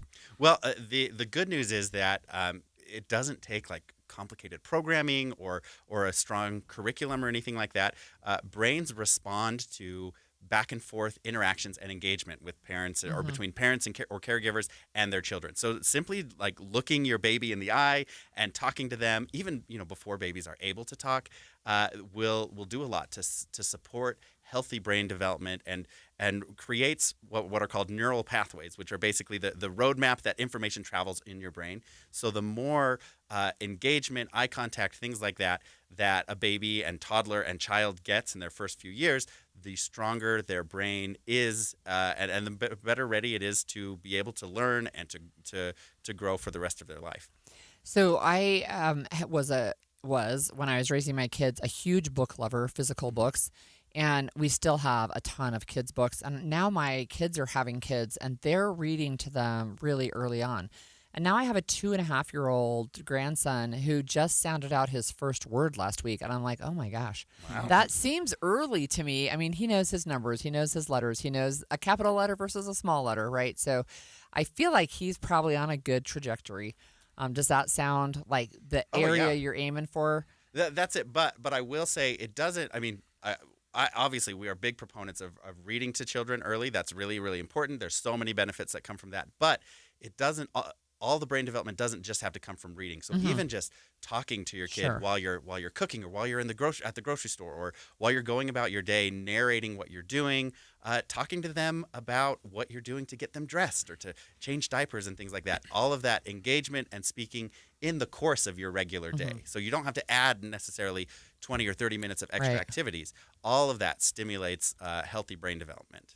Sometimes I think, Jason, that in order to solve a problem, you have to understand how it came about. And this may be an unfair question, but I don't know how we got to the point with our society in 2026 where half of the third graders are not reading at grade level. You know what I mean? Like, and it seems like we've been thinking about this for a couple of years, but nothing's being done, or at least it doesn't seem to be changing. Yeah, you've got some ideas for change, apparently. Yeah, well, I mean, part of this, we've been asking those same questions, and I think part of it is there's lots of pieces to the education system. I mean, we at Envision Utah, we spend a lot of time over the last few years looking at teacher compensation and how do we make sure that we have the best teachers well supported in the classroom so that they can be the kinds of teachers that we want them to be. And we have to be able to figure out how to get that right. And then we have to be able to make sure that on the other end of the spectrum where we have an effective higher ed system. And so, you know, it's a system that needs constant upkeep, and I am really happy that right now there's a lot of attention and energy focused on early literacy, looking at, you know, third grade reading levels and saying, okay, we've got to figure out how do we give students and children and their families the support that they need so that kids are reading on grade level by the time they get to third grade. Mm-hmm. You mentioned higher ed, and I wonder if you could expand on that a little bit. What is Envision Utah thinking about working on in the area of higher ed? Yeah, well, when we look at our higher ed systems, we know that Utahns expect basically three big things to come out of a higher education or getting a higher ed degree. They expect people to be ready to be contributing members of society. They expect people to be able to find fulfillment and pursue their goals in life. And of course, they expect people to be able to get a good job. And so what we think is that over the next few years is an important time for us as a state to be asking what we want our higher ed institutions to be doing and how we want them to be doing that. For example, if we really want to lean into this job aspect and we want people to be able to leave higher ed with a good job and have that be the driver of our economy, we need to ask, well, is higher ed accessible? Is it affordable? Can people get through in a reasonable amount of time with reasonable amounts of debt and things like that? Or if we want people to be able to leave ready for everything else in life, do we need to be tooling our higher ed systems or institutions a little bit differently there? So I think now is the right time as a state for us to be asking, what do we want our higher ed systems and institutions to do for us, and are they set up to do that really well? And it seems, Jason, that we've also got a dearth of individuals in the trades, and our higher ed, or at least post-high school education, should in some respects focus on that as well as just going to college and getting a 4-year degree. Don't you think? I mean, especially if we look in the future, you know, the kind of trades that we're going to need to increase the population, or at least to feed the population, is going to be more than just what you would get in a typical university education. Oh, absolutely. We need to make sure that we have a diversity of higher ed opportunities, and that we're helping students see the pathways that can going into a trade or a technical program, and the kinds of good lives and careers that can provide for them. And we also need to make sure that even in the trades, we're preparing our students to have really durable skills so that as the economy changes, as the job market changes, they're able to endure that. They're able to pivot. They're able to continue to be employable. Yeah, I think that's really important. And I wonder, you talked, I think, your 3 pillars. Your first one, I think, was be contributing members of society. What does that look like? I mean, it looks like a lot of things. It looks like being able to have a good job. Like, that's definitely a part of that. But for Utahns, they also just want people to be able to, you know, understand one another, to empathize, to be able to make good decisions about their own lives and families. And you know, this is coming from Utahns, and people see the sense of community there, and they want education to be contributing to people who they feel like are good neighbors. Can you tell our listeners how they can find out more about Envision Utah? Oh, of course. Envision Utah is available at envisionutah.org. You can find links to all of the data that we have for our projects and ways to be involved in our what we call our group projects, where we're building the future together. We have a newsletter that you can sign up for there as well. We're available on social media, and always happy to engage with folks in any issues thinking about the future of the state. Okay, one final question I was going to ask. Go ahead. Legislature. Is there anything specifically that you're focused on or following at the Utah legislature this year? Ooh, lots of things. Hard to answer that really specifically. I think, you know, all the issues that we've talked about today, water, housing, education, I think that there's some good bills that are being run that will further all of those. But the other, I guess, plug that I want to put in is that Utah is not just built by what happens up on the Hill. It's built by residents and neighbors and communities, and often built by those people coming together outside of the legislature to say, okay, what is the future that we want to see? So I want to encourage Utahns to, of course, be engaged and follow what's going on the Hill, but recognize that we all have a role in building the future of the state. Thanks, Jason. That was a lot of information, Holly, in 2 segments. Jason, we'll have to bring you back to help us out with more, but we learned about housing, higher education, and water, and appreciate what Envision Utah is doing. When we come back, a memo says immigration enforcement agents have been given the green light to use what we call administrative warrants to enter people's homes and search for people they believe are in the country illegally. We'll discuss this and legal concerns about that after this break.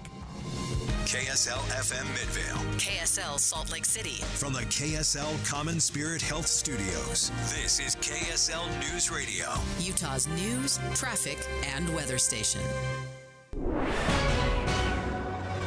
11 o'clock at KSL News Radio. I'm Claire Scott. KSL's top story this hour.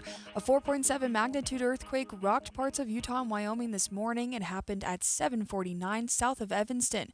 Residents around the Wasatch Front say they felt the quake, some more than others. KSL News Radio's Brianna Willis reports. Residents as far up as Tremonton and down near Saratoga Springs say they noticed the shaking. Some saying they saw cereal boxes tip over and felt their bed shake. For Salt Lake City resident Dave Wiest, he didn't realize it was an earthquake. Well, you see, I thought someone just come in the house and start yanking on the door. But it turns out there's an earthquake. A lot of Utahns who felt the quake were located in upper stories of buildings, some saying they could feel the whole building sway. Brianna Willis, KSL News Radio. Our top national story this hour from ABC News. North Carolina's governor has declared a state of emergency ahead of a massive winter storm that's supposed to arrive this weekend. At this time, our greatest concerns are potential power outages and road safety over the coming days. Governor Josh Stein says multiple emergency response teams have already been prepped. Your money at this moment, the Dow is up 514 points. The S&P is up 57. And coming up, a cold front is moving in. KSL weather is next. KSL News Time, 11:01.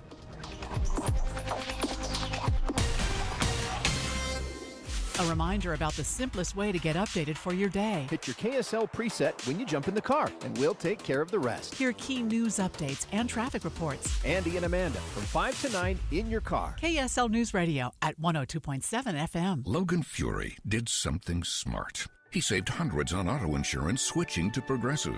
With that money, he bought a mini treadmill. Is walking on it during video conference calls more distracting than he thought? Yes. And is that because he overestimated his foot-eye coordination? Definitely.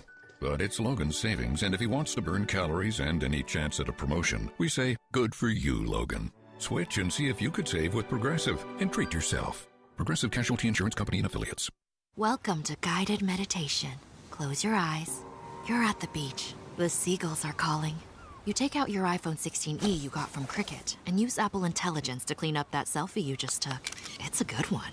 You send it to your friends instantly thanks to reliable nationwide 5G. They're totally jealous. Get iPhone 16e for $49.99 when you switch. Smile, you're on Cricket. Requires new line on the Supreme Unlimited plan. First service charge and tax due at sale. $25 activation fee. Terms and restrictions apply. Cricket 5G is not available everywhere. See store for details. When you're making resolutions for the new year, have you ever thought of making a resolution to get a new metabolism? So that your body is burning fat more naturally. I used to have a terrible metabolism because I didn't know what to eat or when to eat it until I did SOTA weight loss. I let go of 37 pounds, and now my metabolism works for me. I let go of 70 pounds in 5 months, and it was so nice because once that metabolism changes, the things that affected you more regularly don't affect you anymore. And those are the things that I learned from my nutritionist as I was going along and even afterward. It's so helpful. They taught me how to be successful for life. You can call and speak to a nutritionist at SOTA Weight Loss today at 866-800-SOTA, S-O-T-A. That's 866-800-SOTA. Or you can go to sotaweightloss.com and see the hundreds of before and after pictures. And right now is the best time to do it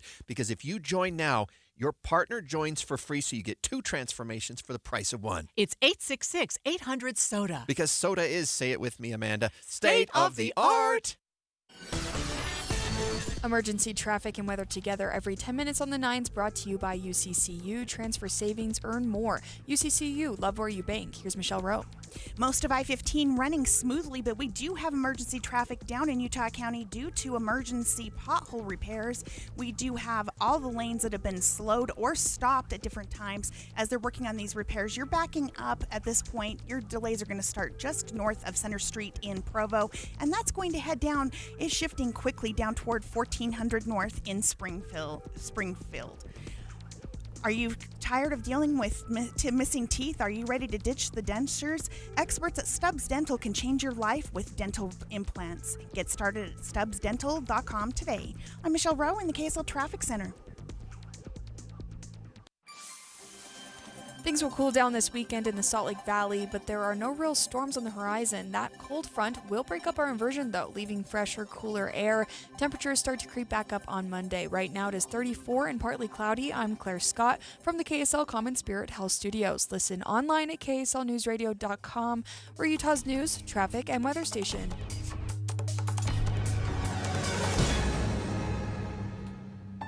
The all-new Inside Sources. Your inside access to the people and policies shaping Utah's future. Here are Greg Skordas and Holly Richardson on KSL News Radio.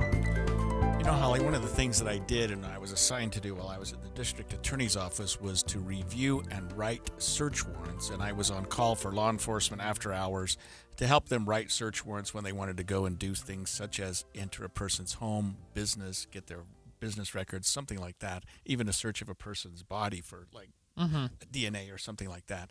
And I've reviewed in my capacity as a defense attorney probably 1,000 warrants. And so I hope I have an understanding of what the Fourth Amendment requires and what the expectation of privacy is and what we want our public to feel comfortable with.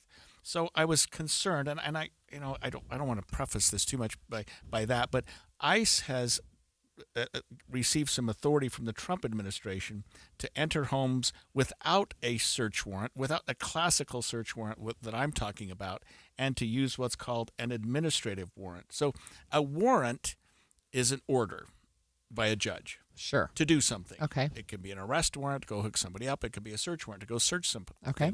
And the Fourth Amendment talks about people, places, and things. You can search a person I just talked about. You can search a thing such as somebody's bank account, their automobile, or something like that. Okay. Or you can search their home. And in those three areas, I would say the one that is the most closely protected is your home. Mm-hmm. If you think about it, going back to the days, the reason they wrote the Fourth Amendment was because we didn't want people entering our homes illegally. That was Revolutionary War. Absolutely. Yeah. And so that became such a protected area because there's no higher expectation of privacy under American jurisprudence than your home. Mm-hmm. That's your highest expectation of privacy. So it concerns me that we're now allowing, or at least purporting to allow, ICE officials to enter people's homes with what they're calling an administrative warrant. In other words, it's not a warrant that was approved by what we call a neutral and detached magistrate. In other words, a judge. And it was not written by someone from the Department of Justice or the U.S. Attorney's Office or the District Attorney's Office in my case. It was written by ICE officials in this case and overseen by their leaders and maybe approved by an immigration judge, which are not under the same auspices as a normal judge. They're under the Department of Justice. So these are different kind of warrants. And we're now, ICE has been told that they can enter homes now with warrants that were not signed by a judge under these what they would call administrative warrants. Now, we're going to see where that goes because I'm seeing lawyers sending out, these immigration lawyers telling people, you don't have to let these people enter your home. But they could break down the door. Yeah, so we're going to have a confrontation someday, maybe very soon, when an ICE agent shows up with an administrative warrant and the homeowner says, you're not coming in here, something's got to give. Mm-hmm. Now, the old, the Grateful Dead song, if you got a warrant, I guess you're going to come in, right? if somebody's got a warrant, and I tell my clients, they call me up and say, hey, the police here, they have a search warrant.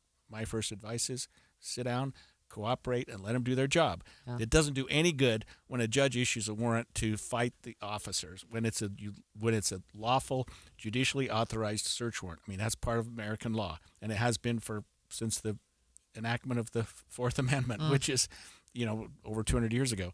So this idea of administrative agency coming in with an administrative warrant, and what I'm hearing from ICE and from the Department of Justice, immigration advocates, is, look, this is from Tricia McLaughlin, the Department of Homeland Security spokesperson, who said, look, these people who are subject to these warrants have already had due process. That is, they've already had their administrative hearing, they've already had their immigration hearing, and they've been ordered. There's been an order of removal from an immigration judge. In other words, they had their day in court. I think that's verifiably false, though. I mean, right. So. And it also doesn't. I agree with you there. For some of them, that's absolutely going to be untrue. But it still doesn't, under our law, authorize people to enter a house. Yeah, I think what's especially interesting, is there was a whistleblower group from that was able to get access to a memo. This was signed in May, and this just came out this week, this information, that this is why they're saying they have authority to enter a house, or I would guess open a car door and try to pull somebody out, right? Is because they have whatever they're calling this administrative warrant. Administrative warrant, yeah. So a warrant has to be supported by probable cause. It has to be sworn to. We call it oath or affirmation. An officer has to swear to a judge that it's true. It has to be particular in what you're searching and where you're seizing. In other words, you can't say, go search Holly's house for whatever. You have to say the house at this address. Specifically, you're looking for this particular item of contraband, whatever it happens to be. I mean, it's not just go in the house and arrest this individual. That's an arrest warrant, but it doesn't always allow for breaking down of doors or something like that. So one of the things I've seen in news stories is there seems to be a lack of showing people any kind of warrant, whether it's an administrative warrant or not, right? And when people are saying, show me the warrant, I've seen multiple videos of ICE officers saying, I don't need a warrant. Yeah, well, so I would tell somebody this under the circumstance, that, don't fight, don't get into where you're having some sort of a confrontation. I mean, make your position clear. You don't have my permission, you don't have my consent. And I'm not giving legal advice by any means, but I mean, we don't want situations happening where we're fighting with law enforcement officers, whether they're right or wrong. That's for the courts to decide. And I know that's easy for me to say, but we saw what happened in Minneapolis. I know, but there was just a report this week that there was somebody in a detention center, and they ruled his death homicide. Like, we're seeing officers put their knees on people's necks on the ground. We're seeing them pull people out of their houses. This week, they pulled somebody out of the shower who is a U.S. citizen, right? But he was an immigrant and then naturalized. And yet they're going into the house, pulling him out of the shower, into the snow, no shoes on, right? And he's like, hello, what is happening here? What concerns me about this, Holly, among other things, is that ICE is currently under the microscope with a lot of our public. And so to give them an additional level of authority that is not supported by a judge to do things is troubling, in the sense that it's going to give people more cause to fear ICE. I really think there's an avenue here for people to work with ICE, to understand what they're doing, to appreciate their job, without giving them more officers, without giving them more authority, without giving them more ability to do the things that are causing the problems that we're seeing with ICE. Well, I think one of the other concerns, and one that I have, is having people within the administration say they have absolute complete immunity, which I understand is not actually accurate. No. But that's one of the things that says, okay, basically you can do whatever you want and there's no consequence for you. So we do have a texter saying that they agree with you. They think it's these warrants will be extremely dangerous, and that's. Again, we have within Utah, we have a state senator. He's proposing a bill. This is Senator Nate Bluen, by the way. He joined us last week to talk about this bill while you were skiing, I think. He explained the main components about this bill specifically addressing ICE. So there are three main proposals in this bill. The first is basically to prohibit state and local law enforcement from collaborating with ICE. in operations around a sensitive area, which we are calling churches, hospitals, libraries, and courthouses. Prohibits federal law enforcement from entering non-public government-operated sensitive spaces like healthcare service centers or shelter centers. And then what a lot of people are talking about as well is that it prohibits federal law enforcement from using facial coverings, because we are seeing concerns around people not being able to determine the identities of the agents in their communities. Yeah, so I'm looking at that bill, and it is Senate Bill 136, sponsored by Nate Bluen. It's in response, no question, to what's going on in our country related to ICE. He articulated it really well, but it, just reading the bill itself, prohibits certain state or local law enforcement officers from assisting with the federal immigration enforcement operation in a sensitive location or a house of worship. He talked about sensitive locations, and it kind of goes back to the whole your house is your castle thing. So too. I suspect that there will be multiple lawsuits filed about these administrative warrants. I could be wrong, but I think that's probably what will happen. Yeah, interesting. All right. So we know that there's been weeks of escalating tensions with President Trump in Greenland, but it appears that he might be willing or is lowering the temperature in his bid to take over Greenland, announcing at least a framework for a deal. We're going to talk about that when we come back after this break. If you've ever experienced running out of hot water before your shower was done, or hard water spots on dishes and fixtures, I've got a deal you might be interested in. What's up, everybody? I'm Mike Wilson with Any Hour Services, and you probably already know that a tankless water heater and a water softener solve both issues. If you've ever thought about looking into getting a tankless water heater, here's the deal I was talking about. Through the end of February, we're including a free water softener with every new tankless water heater we install. The best part of this deal might be that you never have to worry about being the last one to the shower again, or that you don't have to waste the money keeping 40 to 50 gallons of water hot 24/7. To take advantage of this deal, call Any Hour Services before the end of February. The visit's free and there's no obligation to buy. If you decide to have us install a new tankless water heater, we'll throw in the water softener for free. That's right, a free water softener when you purchase a tankless water heater. Pick up the phone and call Any Hour Services right now for all the details. 801-443-7400. You can Google Any Hour Services. You can even schedule online at anyhourservices.com. No one helps more homeowners than Any Hour Services. Hi, I'm Utah tax attorney Jordan Wilcox. When the IRS invades your life, it's never good news. Keep in mind, it's not just you. I owed roughly $34,000. $61,000. When the IRS first contacted me, I was horrified. When they start hounding you and harassing you and assaulting you. Don't face the IRS alone. With everything in your life at stake, don't trust just anyone. From what I got told was being done in a matter of 2 years, he had done in a matter of like 48 hours. It's a great thing to have the IRS off your back. We have reduced our tax liability by over $42,000. Once I signed on with Jordan, I never talked to the IRS again. It changed our lives. You need someone to fight for you. Visit endtaxworry.com and get relief today. Let's solve your tax problems now. Visit endtaxworry.com.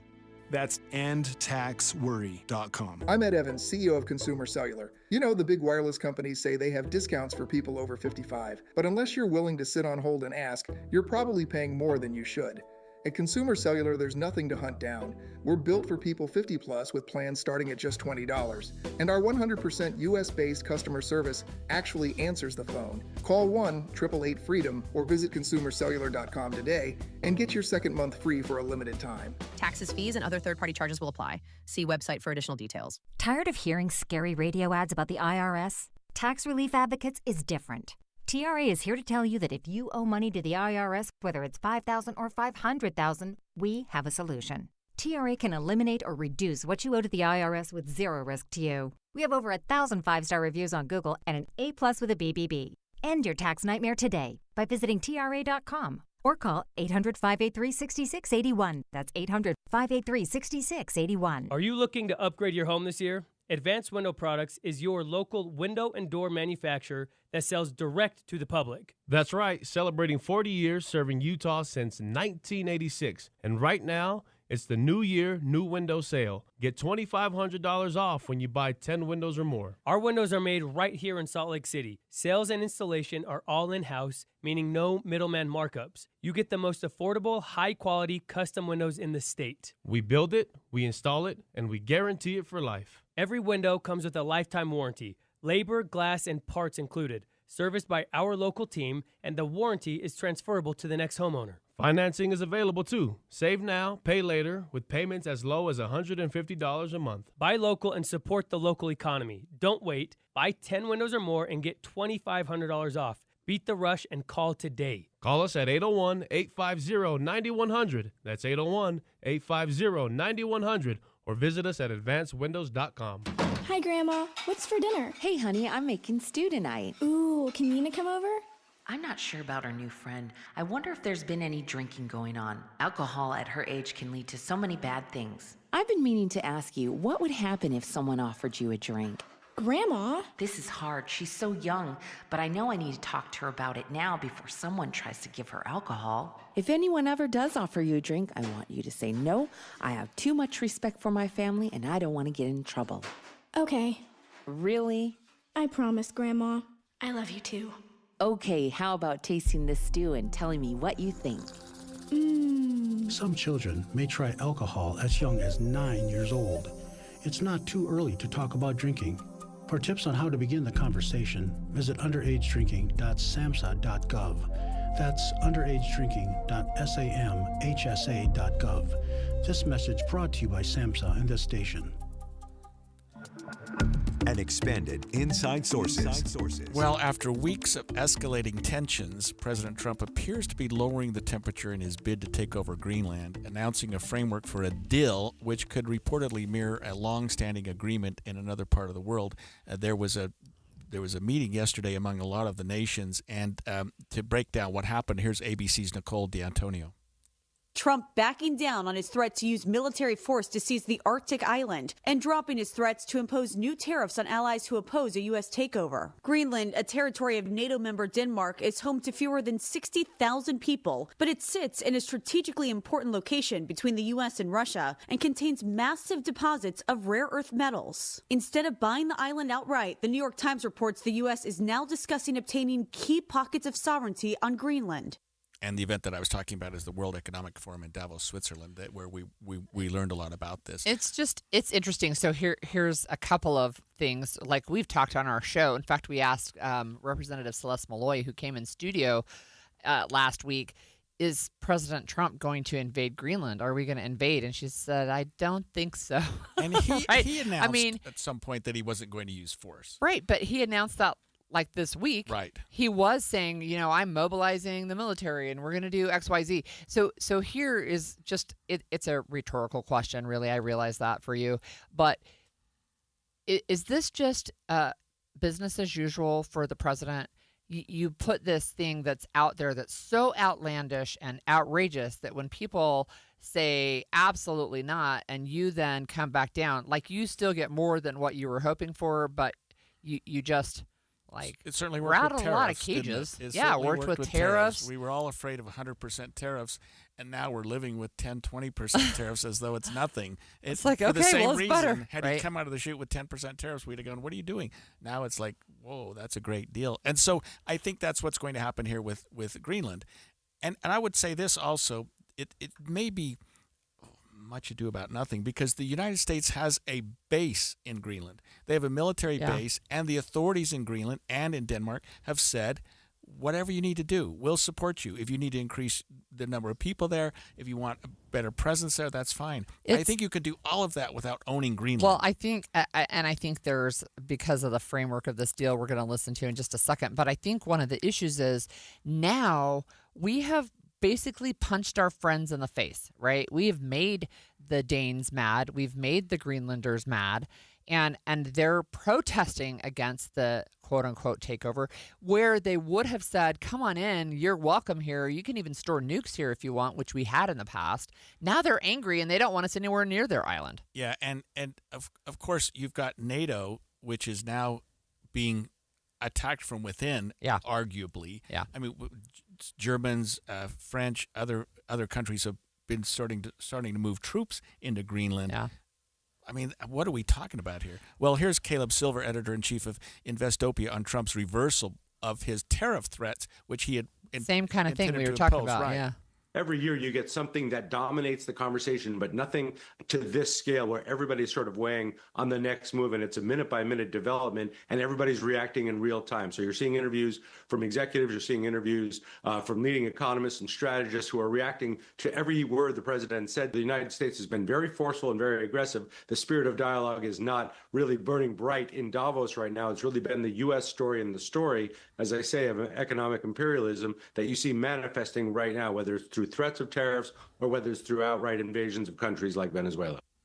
So I mentioned how this has, I think, has damaged our standing on the world stage. We are alienating a lot of our allies and the people in those countries, right? So we have retired Lieutenant General Doug Lute, who's also a former U.S. ambassador to NATO. He spoke to ABC News on the issue about the trust issues this has caused. NATO fundamentally is an alliance that relies on confidence among each of the 32 that the others have their back on the security arena.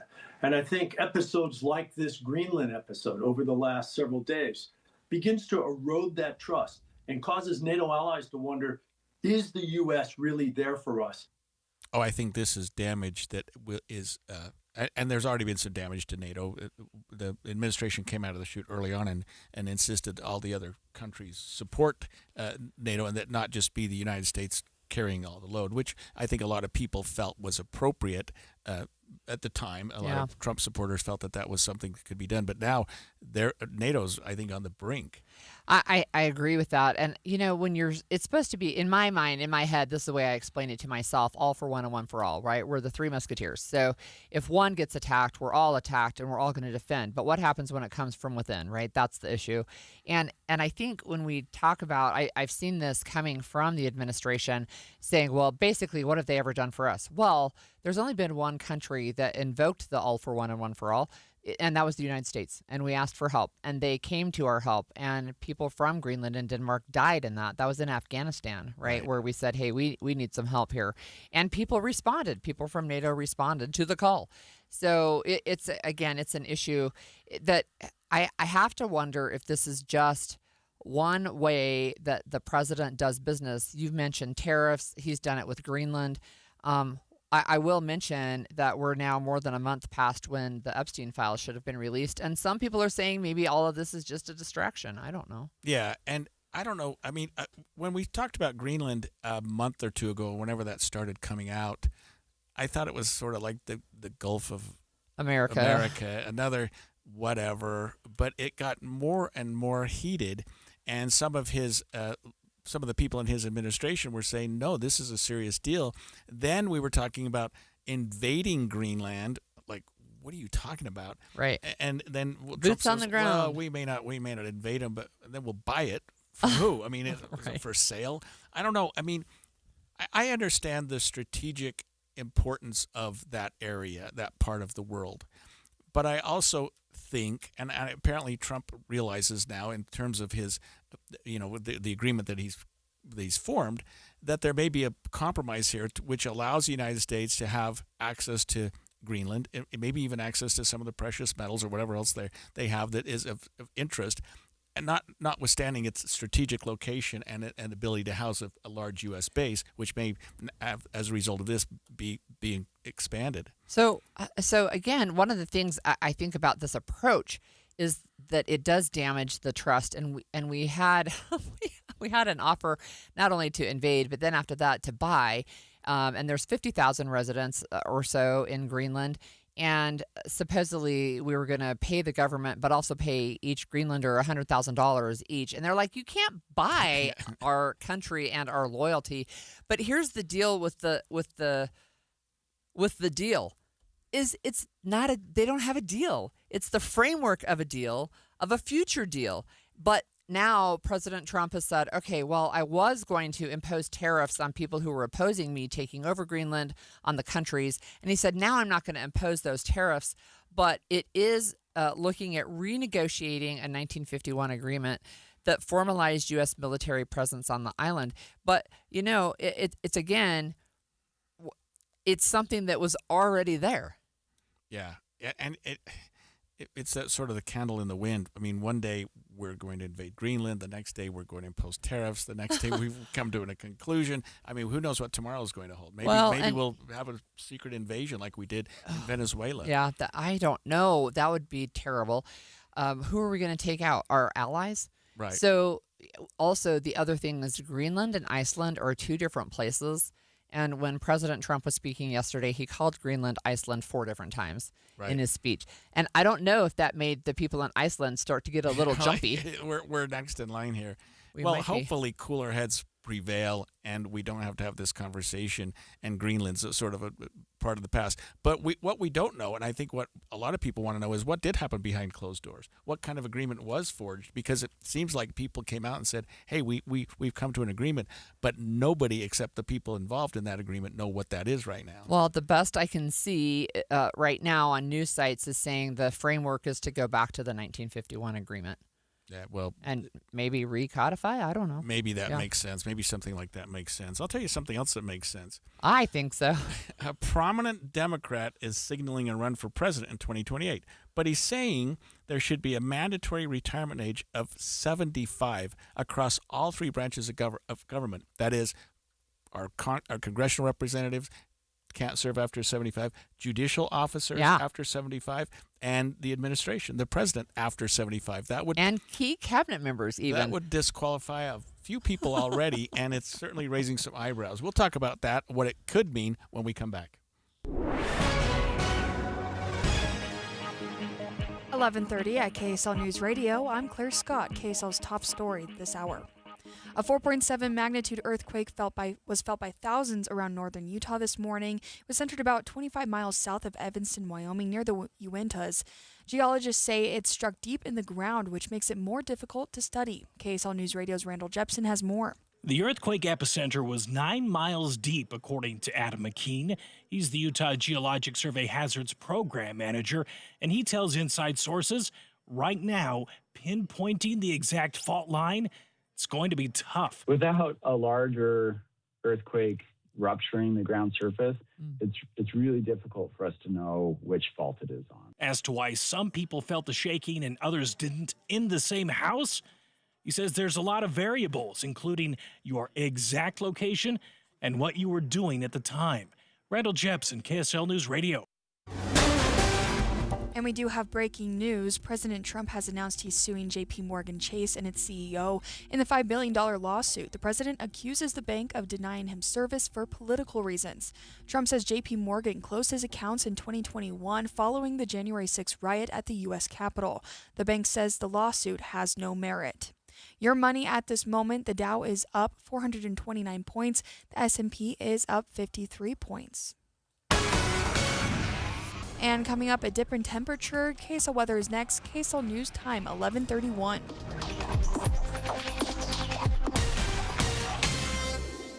The sources where we get our news matters. When you listen to Utah's Morning News, we want you to feel the stories are important to you and trustworthy. This is Amanda Dixon. And I'm Andy Farnsworth. Join us weekday mornings on KSL News Radio. I have some good news for you today. Pay attention, pull over, whatever. American Home Loans has lowered their mortgage rates to only 5.5% on 30-year loans and 4 3/4 for 15 years. Yes, 5.5% fixed. But wait, what if rates go down again? No problem. Once you're a customer with American Home Loans, you don't have to worry about paying closing costs every time you refinance. That's right. Every time rates drop by 0.25% or more, they'll refinance you at no cost to you. Zero, zilch, nada. For details, call 801-262-2221. 262-2221. So now you can purchase a home or refinance at only 5.5% on 30 years and 4 3/4 on 15 years. And then if rates drop later, you can refinance at no cost to you. Call American Home Loans at 801-262-2221, 262-2221, or go to AmericanHomeLoans.com. AmericanHomeLoans.com. NMLS 245422, APR 5.8 30-year and 5% 15-year. Terms and conditions apply. The Management Minute is a service of the MBA program and the Shingo Institute at Utah State University.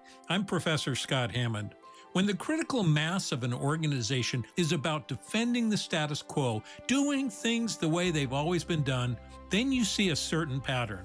I've seen this pattern at universities, government agencies, and businesses. First, the stories people tell about their work justify stagnation. Second, they punish and attack individuals who want to change. Often the top 10% of performers are treated like the bottom 10%. They're criticized and isolated by the protective culture so that they are asked or forced to leave. What is left is the middle, the average, the unchanged. What is left is mediocrity. Learn how to change a culture of mediocrity with an MBA from Utah State or a certificate from the Shingo Institute. Go to utahstatemba.com. That's utahstatemba.com. I'm Scott Hammond. Hope to see you in one of our classes. Every January, Duke's Jewelers celebrates another year serving the Springville community. And this year, they're doing it in a big way. It's the anniversary sale. And for 3 days only, January 22nd through 24th, all jewelry in the store is 50% off. That's right, half off everything in the case. Diamonds, gold, colored gemstones, signature pieces, everyday favorites. If it sparkles, it's on sale. And that's not all. For those dreaming up something one of a kind, special orders, custom design projects, and all watches are 25% off. Duke's Jewelers is proud to be a fourth-generation family-run business, and this sale is the Duke's way of saying thank you for supporting local, choosing Main Street, and trusting Duke's Jewelers with your most meaningful moments. But don't wait. These savings last just 3 days, January 22nd, 23rd, and 24th. Visit Duke's Jewelers on Main Street in Springville and shop the biggest sale of the entire year. Duke's Jewelers. Elevate every moment. Some exclusions apply. Traffic and weather together every 10 minutes on the 9s, brought to you by UCCU. Supercharge your savings at uccu.com. Here's Michelle Rowe. Good news for drivers making their way southbound I-15 in the Provo and Springville area. Those delays have cleared, but then the Highway Patrol did a northbound slowdown, so we do have some backed up traffic between 1400 North into the East Bay area by Provo Town Center, and then also a couple of situations up Parley's Canyon. We have a disabled vehicle as well as a vehicle that caught on fire. Those are both eastbound right near the Summit Park area. The Good Feet store, supporting you with comfort no matter what the day brings. Find the location nearest you at goodfeet.com. I'm Michelle Rowe in the KSL Traffic Center. Partly cloudy today with more haze, but a cold front moves in on Friday. That should clear the air over the weekend. Right now it is 34 and partly cloudy. I'm Claire Scott from the KSL Common Spirit Health Studios. Listen online at kslnewsradio.com. We're Utah's news, traffic, and weather station.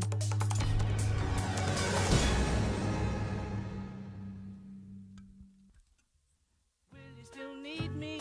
Will you still feed me when I'm 64? Will you still need our leaders when they're 75? Rahm Emanuel, a prominent Democrat who has signaled his desire to run for president in 2028, said yesterday there should be a mandatory retirement age of 75 for the president, cabinet officials, members of Congress, and federal judges. 75? Look, this is very popular. Can we put this on the ballot, please? Yeah, I don't know. Of course, I'm 7 years away from that, so I think, hey, wait a minute.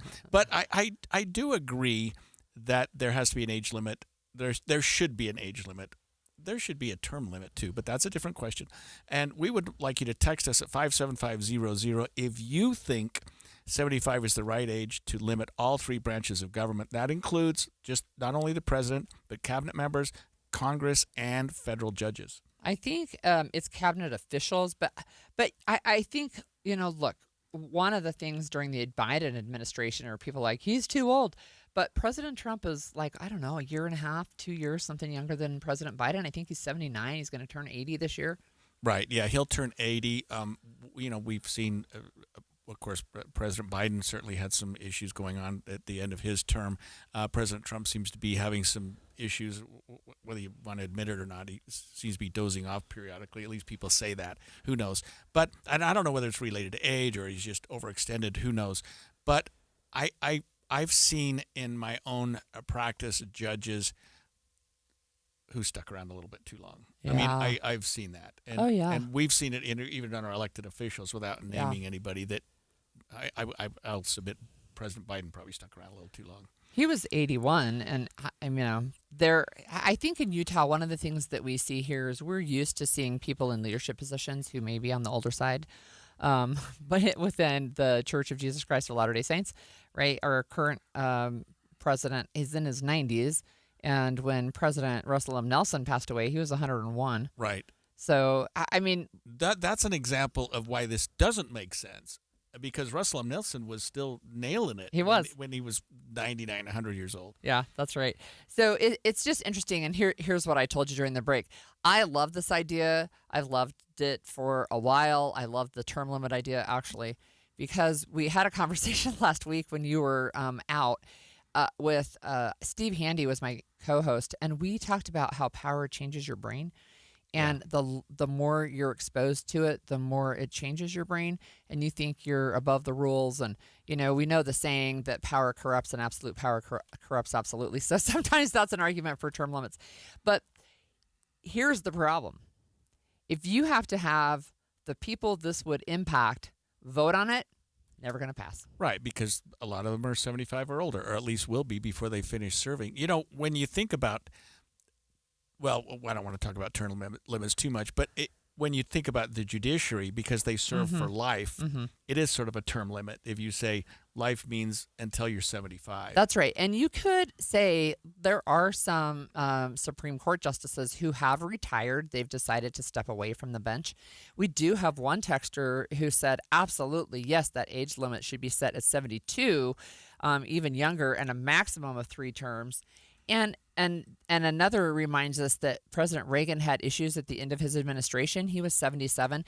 And do you remember, it wasn't that long after his administration was over, after he was done as president, that Nancy Reagan revealed that he had Alzheimer's. Yeah, that he was struggling at the end. And, of course, people set themselves up and surround themselves with brilliant people so that even if they are struggling, the system continues and the country continues to go because they've got a good cabinet, they've got good congressional representative. That's why we have the 3 branches of government to keep people in line.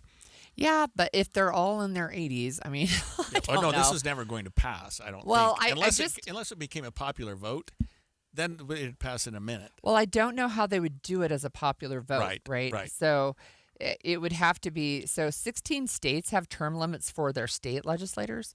Congress has talked about and even proposed. In fact, I think if I remember right, Senator Orrin Hatch, when he was back there, he proposed term limits that would have been far enough in the future that he said, everybody here, it's not going to apply to you, but this would be in the future. And then it didn't pass, and then he stayed past that point anyway. Right. And the president, as we know, has term limits of 2 terms. Yeah, that's 8 right. years. And that's one of the only ones I can think of that there are federally. term limits. Yeah, federally.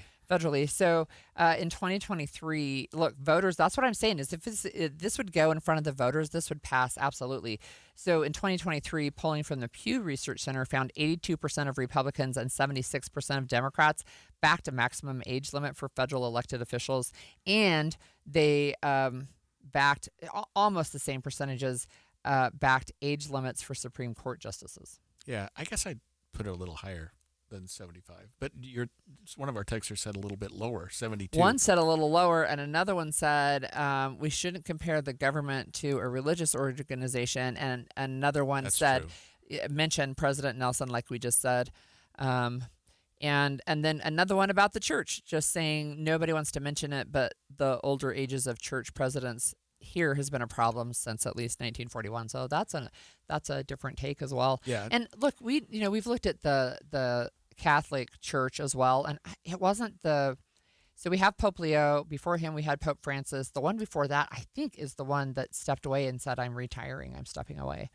Right. But really, we're talking about Congress. We're talking about the federal government. You get to age 75 and you're out. And I'll say this about locally. The one other place I know that we have term limits or an age limit is the Tabernacle Choir on Temple Square. You're out when you're 60 or you've been in for 20 years. Whichever one comes first. Oh, really? Yep. 60 seems awfully young. But maybe your voice may start changing. Let me ask you a question. You said something that has got me thinking, and a riddle in my brain. I can't think of the answer. I said the president is the only position that has term limits, and you said federally.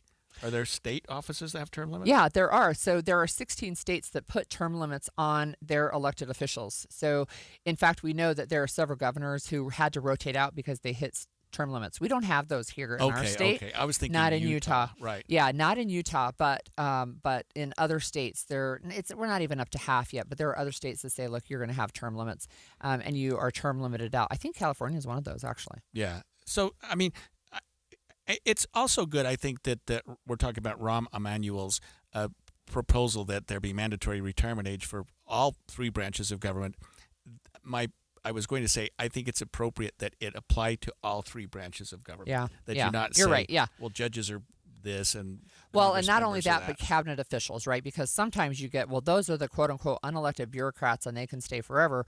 But again, that you have some sort of mandatory retirement age. That's an interesting conversation, actually. Yeah. I have to correct myself. It's 16 states that have term limits for legislators, but 37 states, so more than half, have some form of term limit for their governor.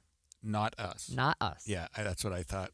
And I don't know that we've had too many governors. They will say the age limit and the term limits, that happens at the ballot box. If you want to make a change, then you vote them out. Yeah.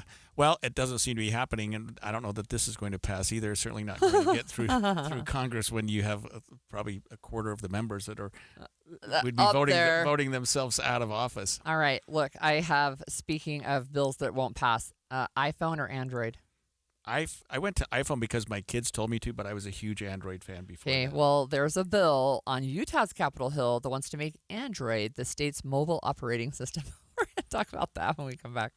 When you're making resolutions for the new year, have you ever thought of making a resolution to get a new metabolism? So that your body is burning fat more naturally? I used to have a terrible metabolism because I didn't know what to eat or when to eat it until I did Soda weight loss. I let go of 37 pounds, and now my metabolism works for me. I let go of 70 pounds in 5 months, and it was so nice because once that metabolism changes, the things that affected you more regularly don't affect you anymore. And those are the things that I learned from my nutritionist as I was going along and even afterward. It's so helpful. They taught me how to be successful for life. You can call and speak to a nutritionist at Soda Weight Loss today at 866-800-SODA, S-O-T-A. That's 866-800-SODA. Or you can go to sodaweightloss.com and see the hundreds of before and after pictures. And right now is the best time to do it because if you join now, your partner joins for free, so you get 2 transformations for the price of 1. It's 866-800-SODA. Because soda is, say it with me, Amanda, state of the art.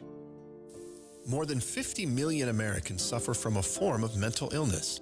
And Utah isn't immune, with nearly 1 in 3 people dealing with anxiety, depression, or another form of mental illness. But there's hope. We can all take action to keep ourselves and our loved ones safe. That's why KSL has teamed with the Huntsman Mental Health Foundation to bring you hope and help you thrive. It's Healthy Mind Matters. Find out more at healthymindmatters.com. Many people worry they're not making the right investment choices inside their 401ks. Did you know that you might have a little-known opportunity to add some additional investment choices to your 401k and get the help and recommendations you've been looking for? This exciting feature is called a self-directed brokerage window. And the best part? The money still stays within your 401k. Learn how the trusted advisors at Capital Wealth may be able to expand your investment portfolio. To learn more, call or text the word VISIT to 801-877-9800 or go to CapitalWealth401k.com. Improving your 401k might mean the difference of retiring a few years earlier. Let's find out. Schedule your no-cost 15-minute consultation with the Capital Wealth team today. Call or text the word VISIT to 801-877-9800 or go to CapitalWealth401k.com. Advisory services offered through Capital Wealth Advisors, LLC, a state of Utah registered investment advisor. Who is Farm Bureau Financial Services? At our core, we're relationship builders. We're home and auto bundlers, life insurers, farm and ranch protectors, and retirement planners. We're neighbors, community members, and friends. We're the people you can count on now and for years to come. Find a Farm Bureau agent at fbfs.com/protect. Farm Bureau Property and Casualty Insurance Company, Western Agricultural Insurance Company, Farm Bureau Life Insurance Company. This is Derek Miller speaking on business. Founded in 2022, Raza Public Benefit Corporation helps people get a fresh start by clearing their criminal records. Using legal expertise and smart technology, they make opportunities more accessible, helping individuals, families, and communities thrive. Founder and CEO Noella Sudbury joins us with more. At Rasa Legal, we believe people should be judged for their potential, not their past. 1 in 3 adults has a criminal record, and for many, that record becomes a lifelong barrier to jobs, housing, and opportunity. We built Rasa to change that. We combine modern technology with lawyers to help people understand what is on their criminal record, and if eligible, move through the legal record expungement process in a way that is affordable, easy, and human. Our platform guides people step by step, making the process simpler, faster, and more accessible than ever before. This work matters not just to the people we serve, but to Utah's business community and beyond. Clearing records opens doors for qualified, motivated workers, strengthens families, helps employers address workforce shortages, and helps communities thrive. If you or someone you love is struggling with a criminal record, you're not alone. Start today. Rasa is changing the way Utah approaches second chances, turning legal obstacles into opportunities. Learn more about their services and impact at rasa-legal.com. I'm Derek Miller with the Salt Lake Chamber, speaking on business. Over the years, you've brought them into your home. You were prescribed opioids after the C-section, when Dad injured his back, when your basketball star tore his ACL. Opioids helped with the pain, and you held on to them just in case. But did you know holding on to unused opioids puts your family at risk? Opioids are powerful pain-reducing prescription medicines, but most people who are prescribed opioids don't finish their prescriptions. So millions of unused opioids are sitting in homes across the country. And tragically, more than 100 Americans die every day from overdoses involving opioids. What can you do to protect your family?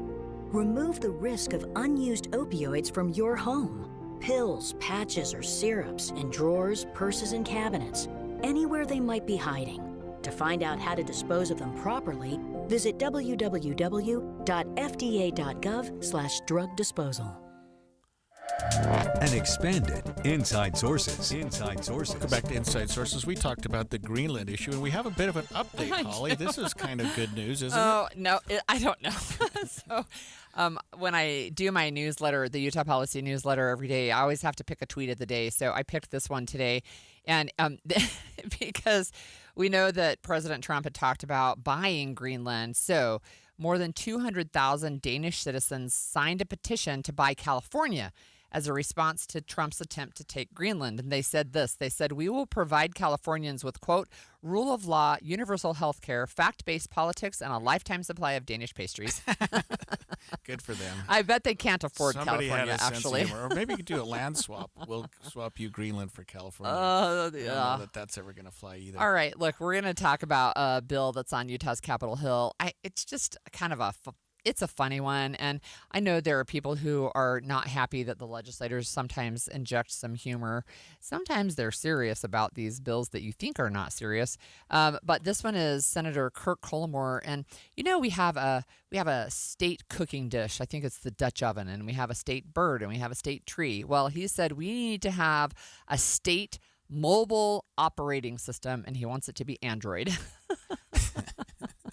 And you have to wonder if it's serious. You got me thinking the state bird and the state tree. I think I know what they all are. But, you know, the Colorado blue spruce of all things is our state No, tree. they changed it because that was the argument. It was we'll have to look up what it is. But they changed it because when I was in the legislature, we had kids who were petitioning and saying, why would we have a Utah tree named after a different state? Oh, okay. I think it might be the aspen. I think it might be the quaking aspen now. There you go.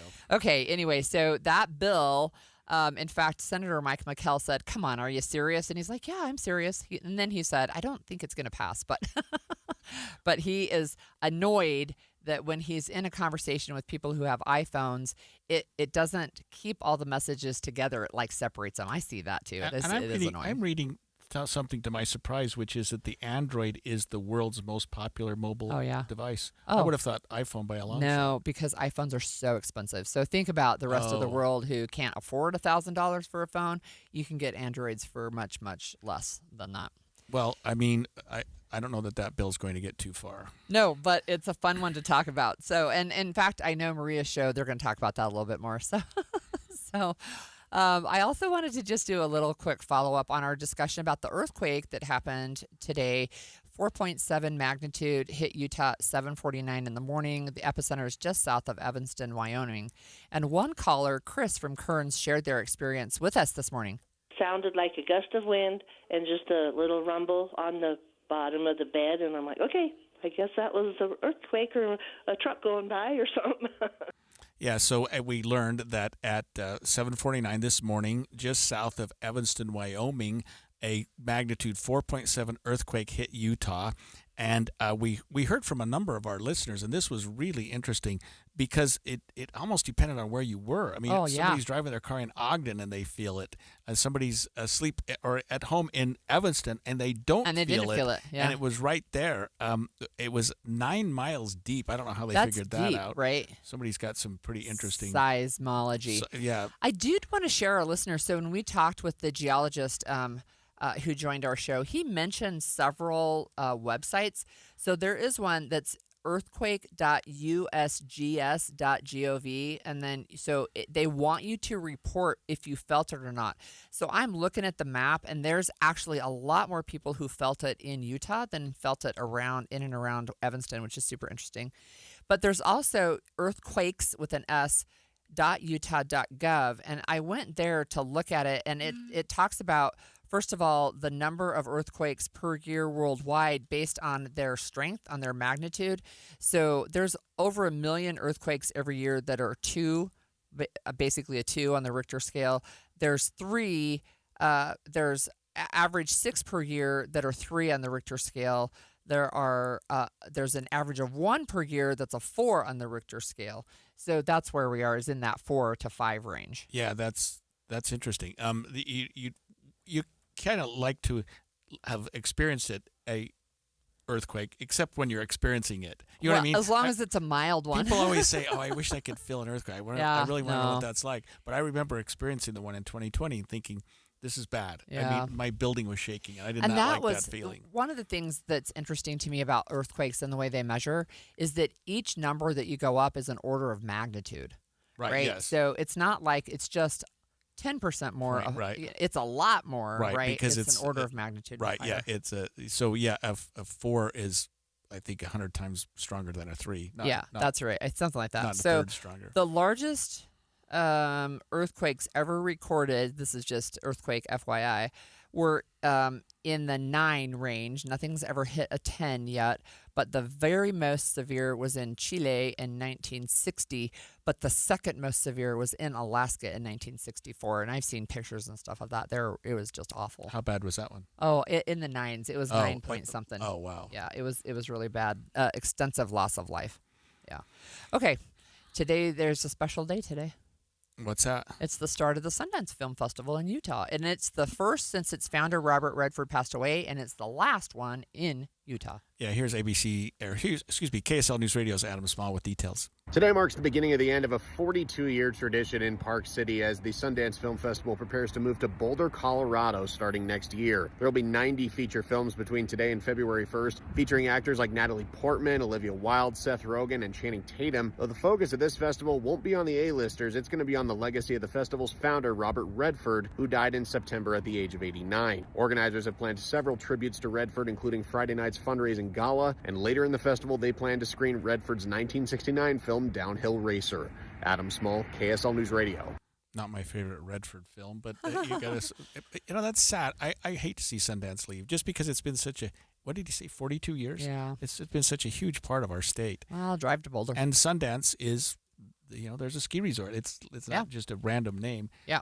No, it's not random. It's because of the movie Sundance. Right. The Sundance Kid. Right. He was the Sundance Kid. Right. All right. I have a few fun facts just as we wrap up. So today is National Hot Sauce Day. It's a day my boys would love to celebrate because they add hot sauce to everything. Which kind? I'll have to tell you, they love Cholula.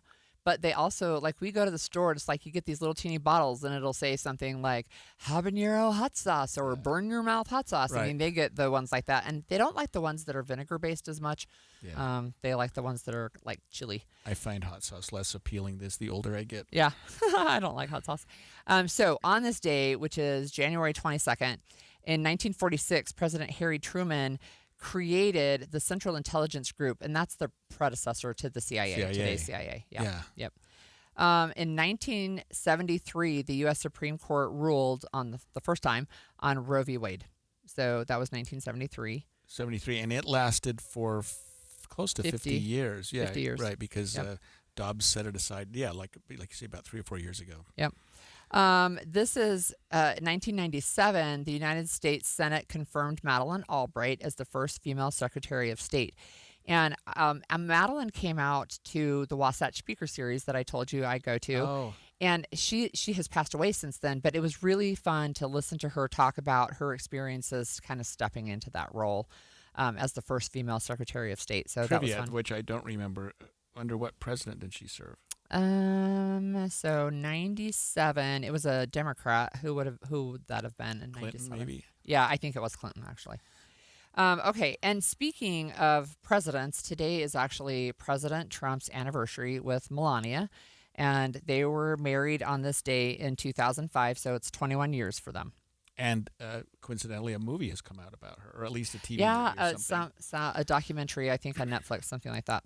And then finally, this is 2016, and I don't know if you remember seeing the news about this, but I do. It was just a huge snowstorm. It hit New Jersey, and it hit the turnpike.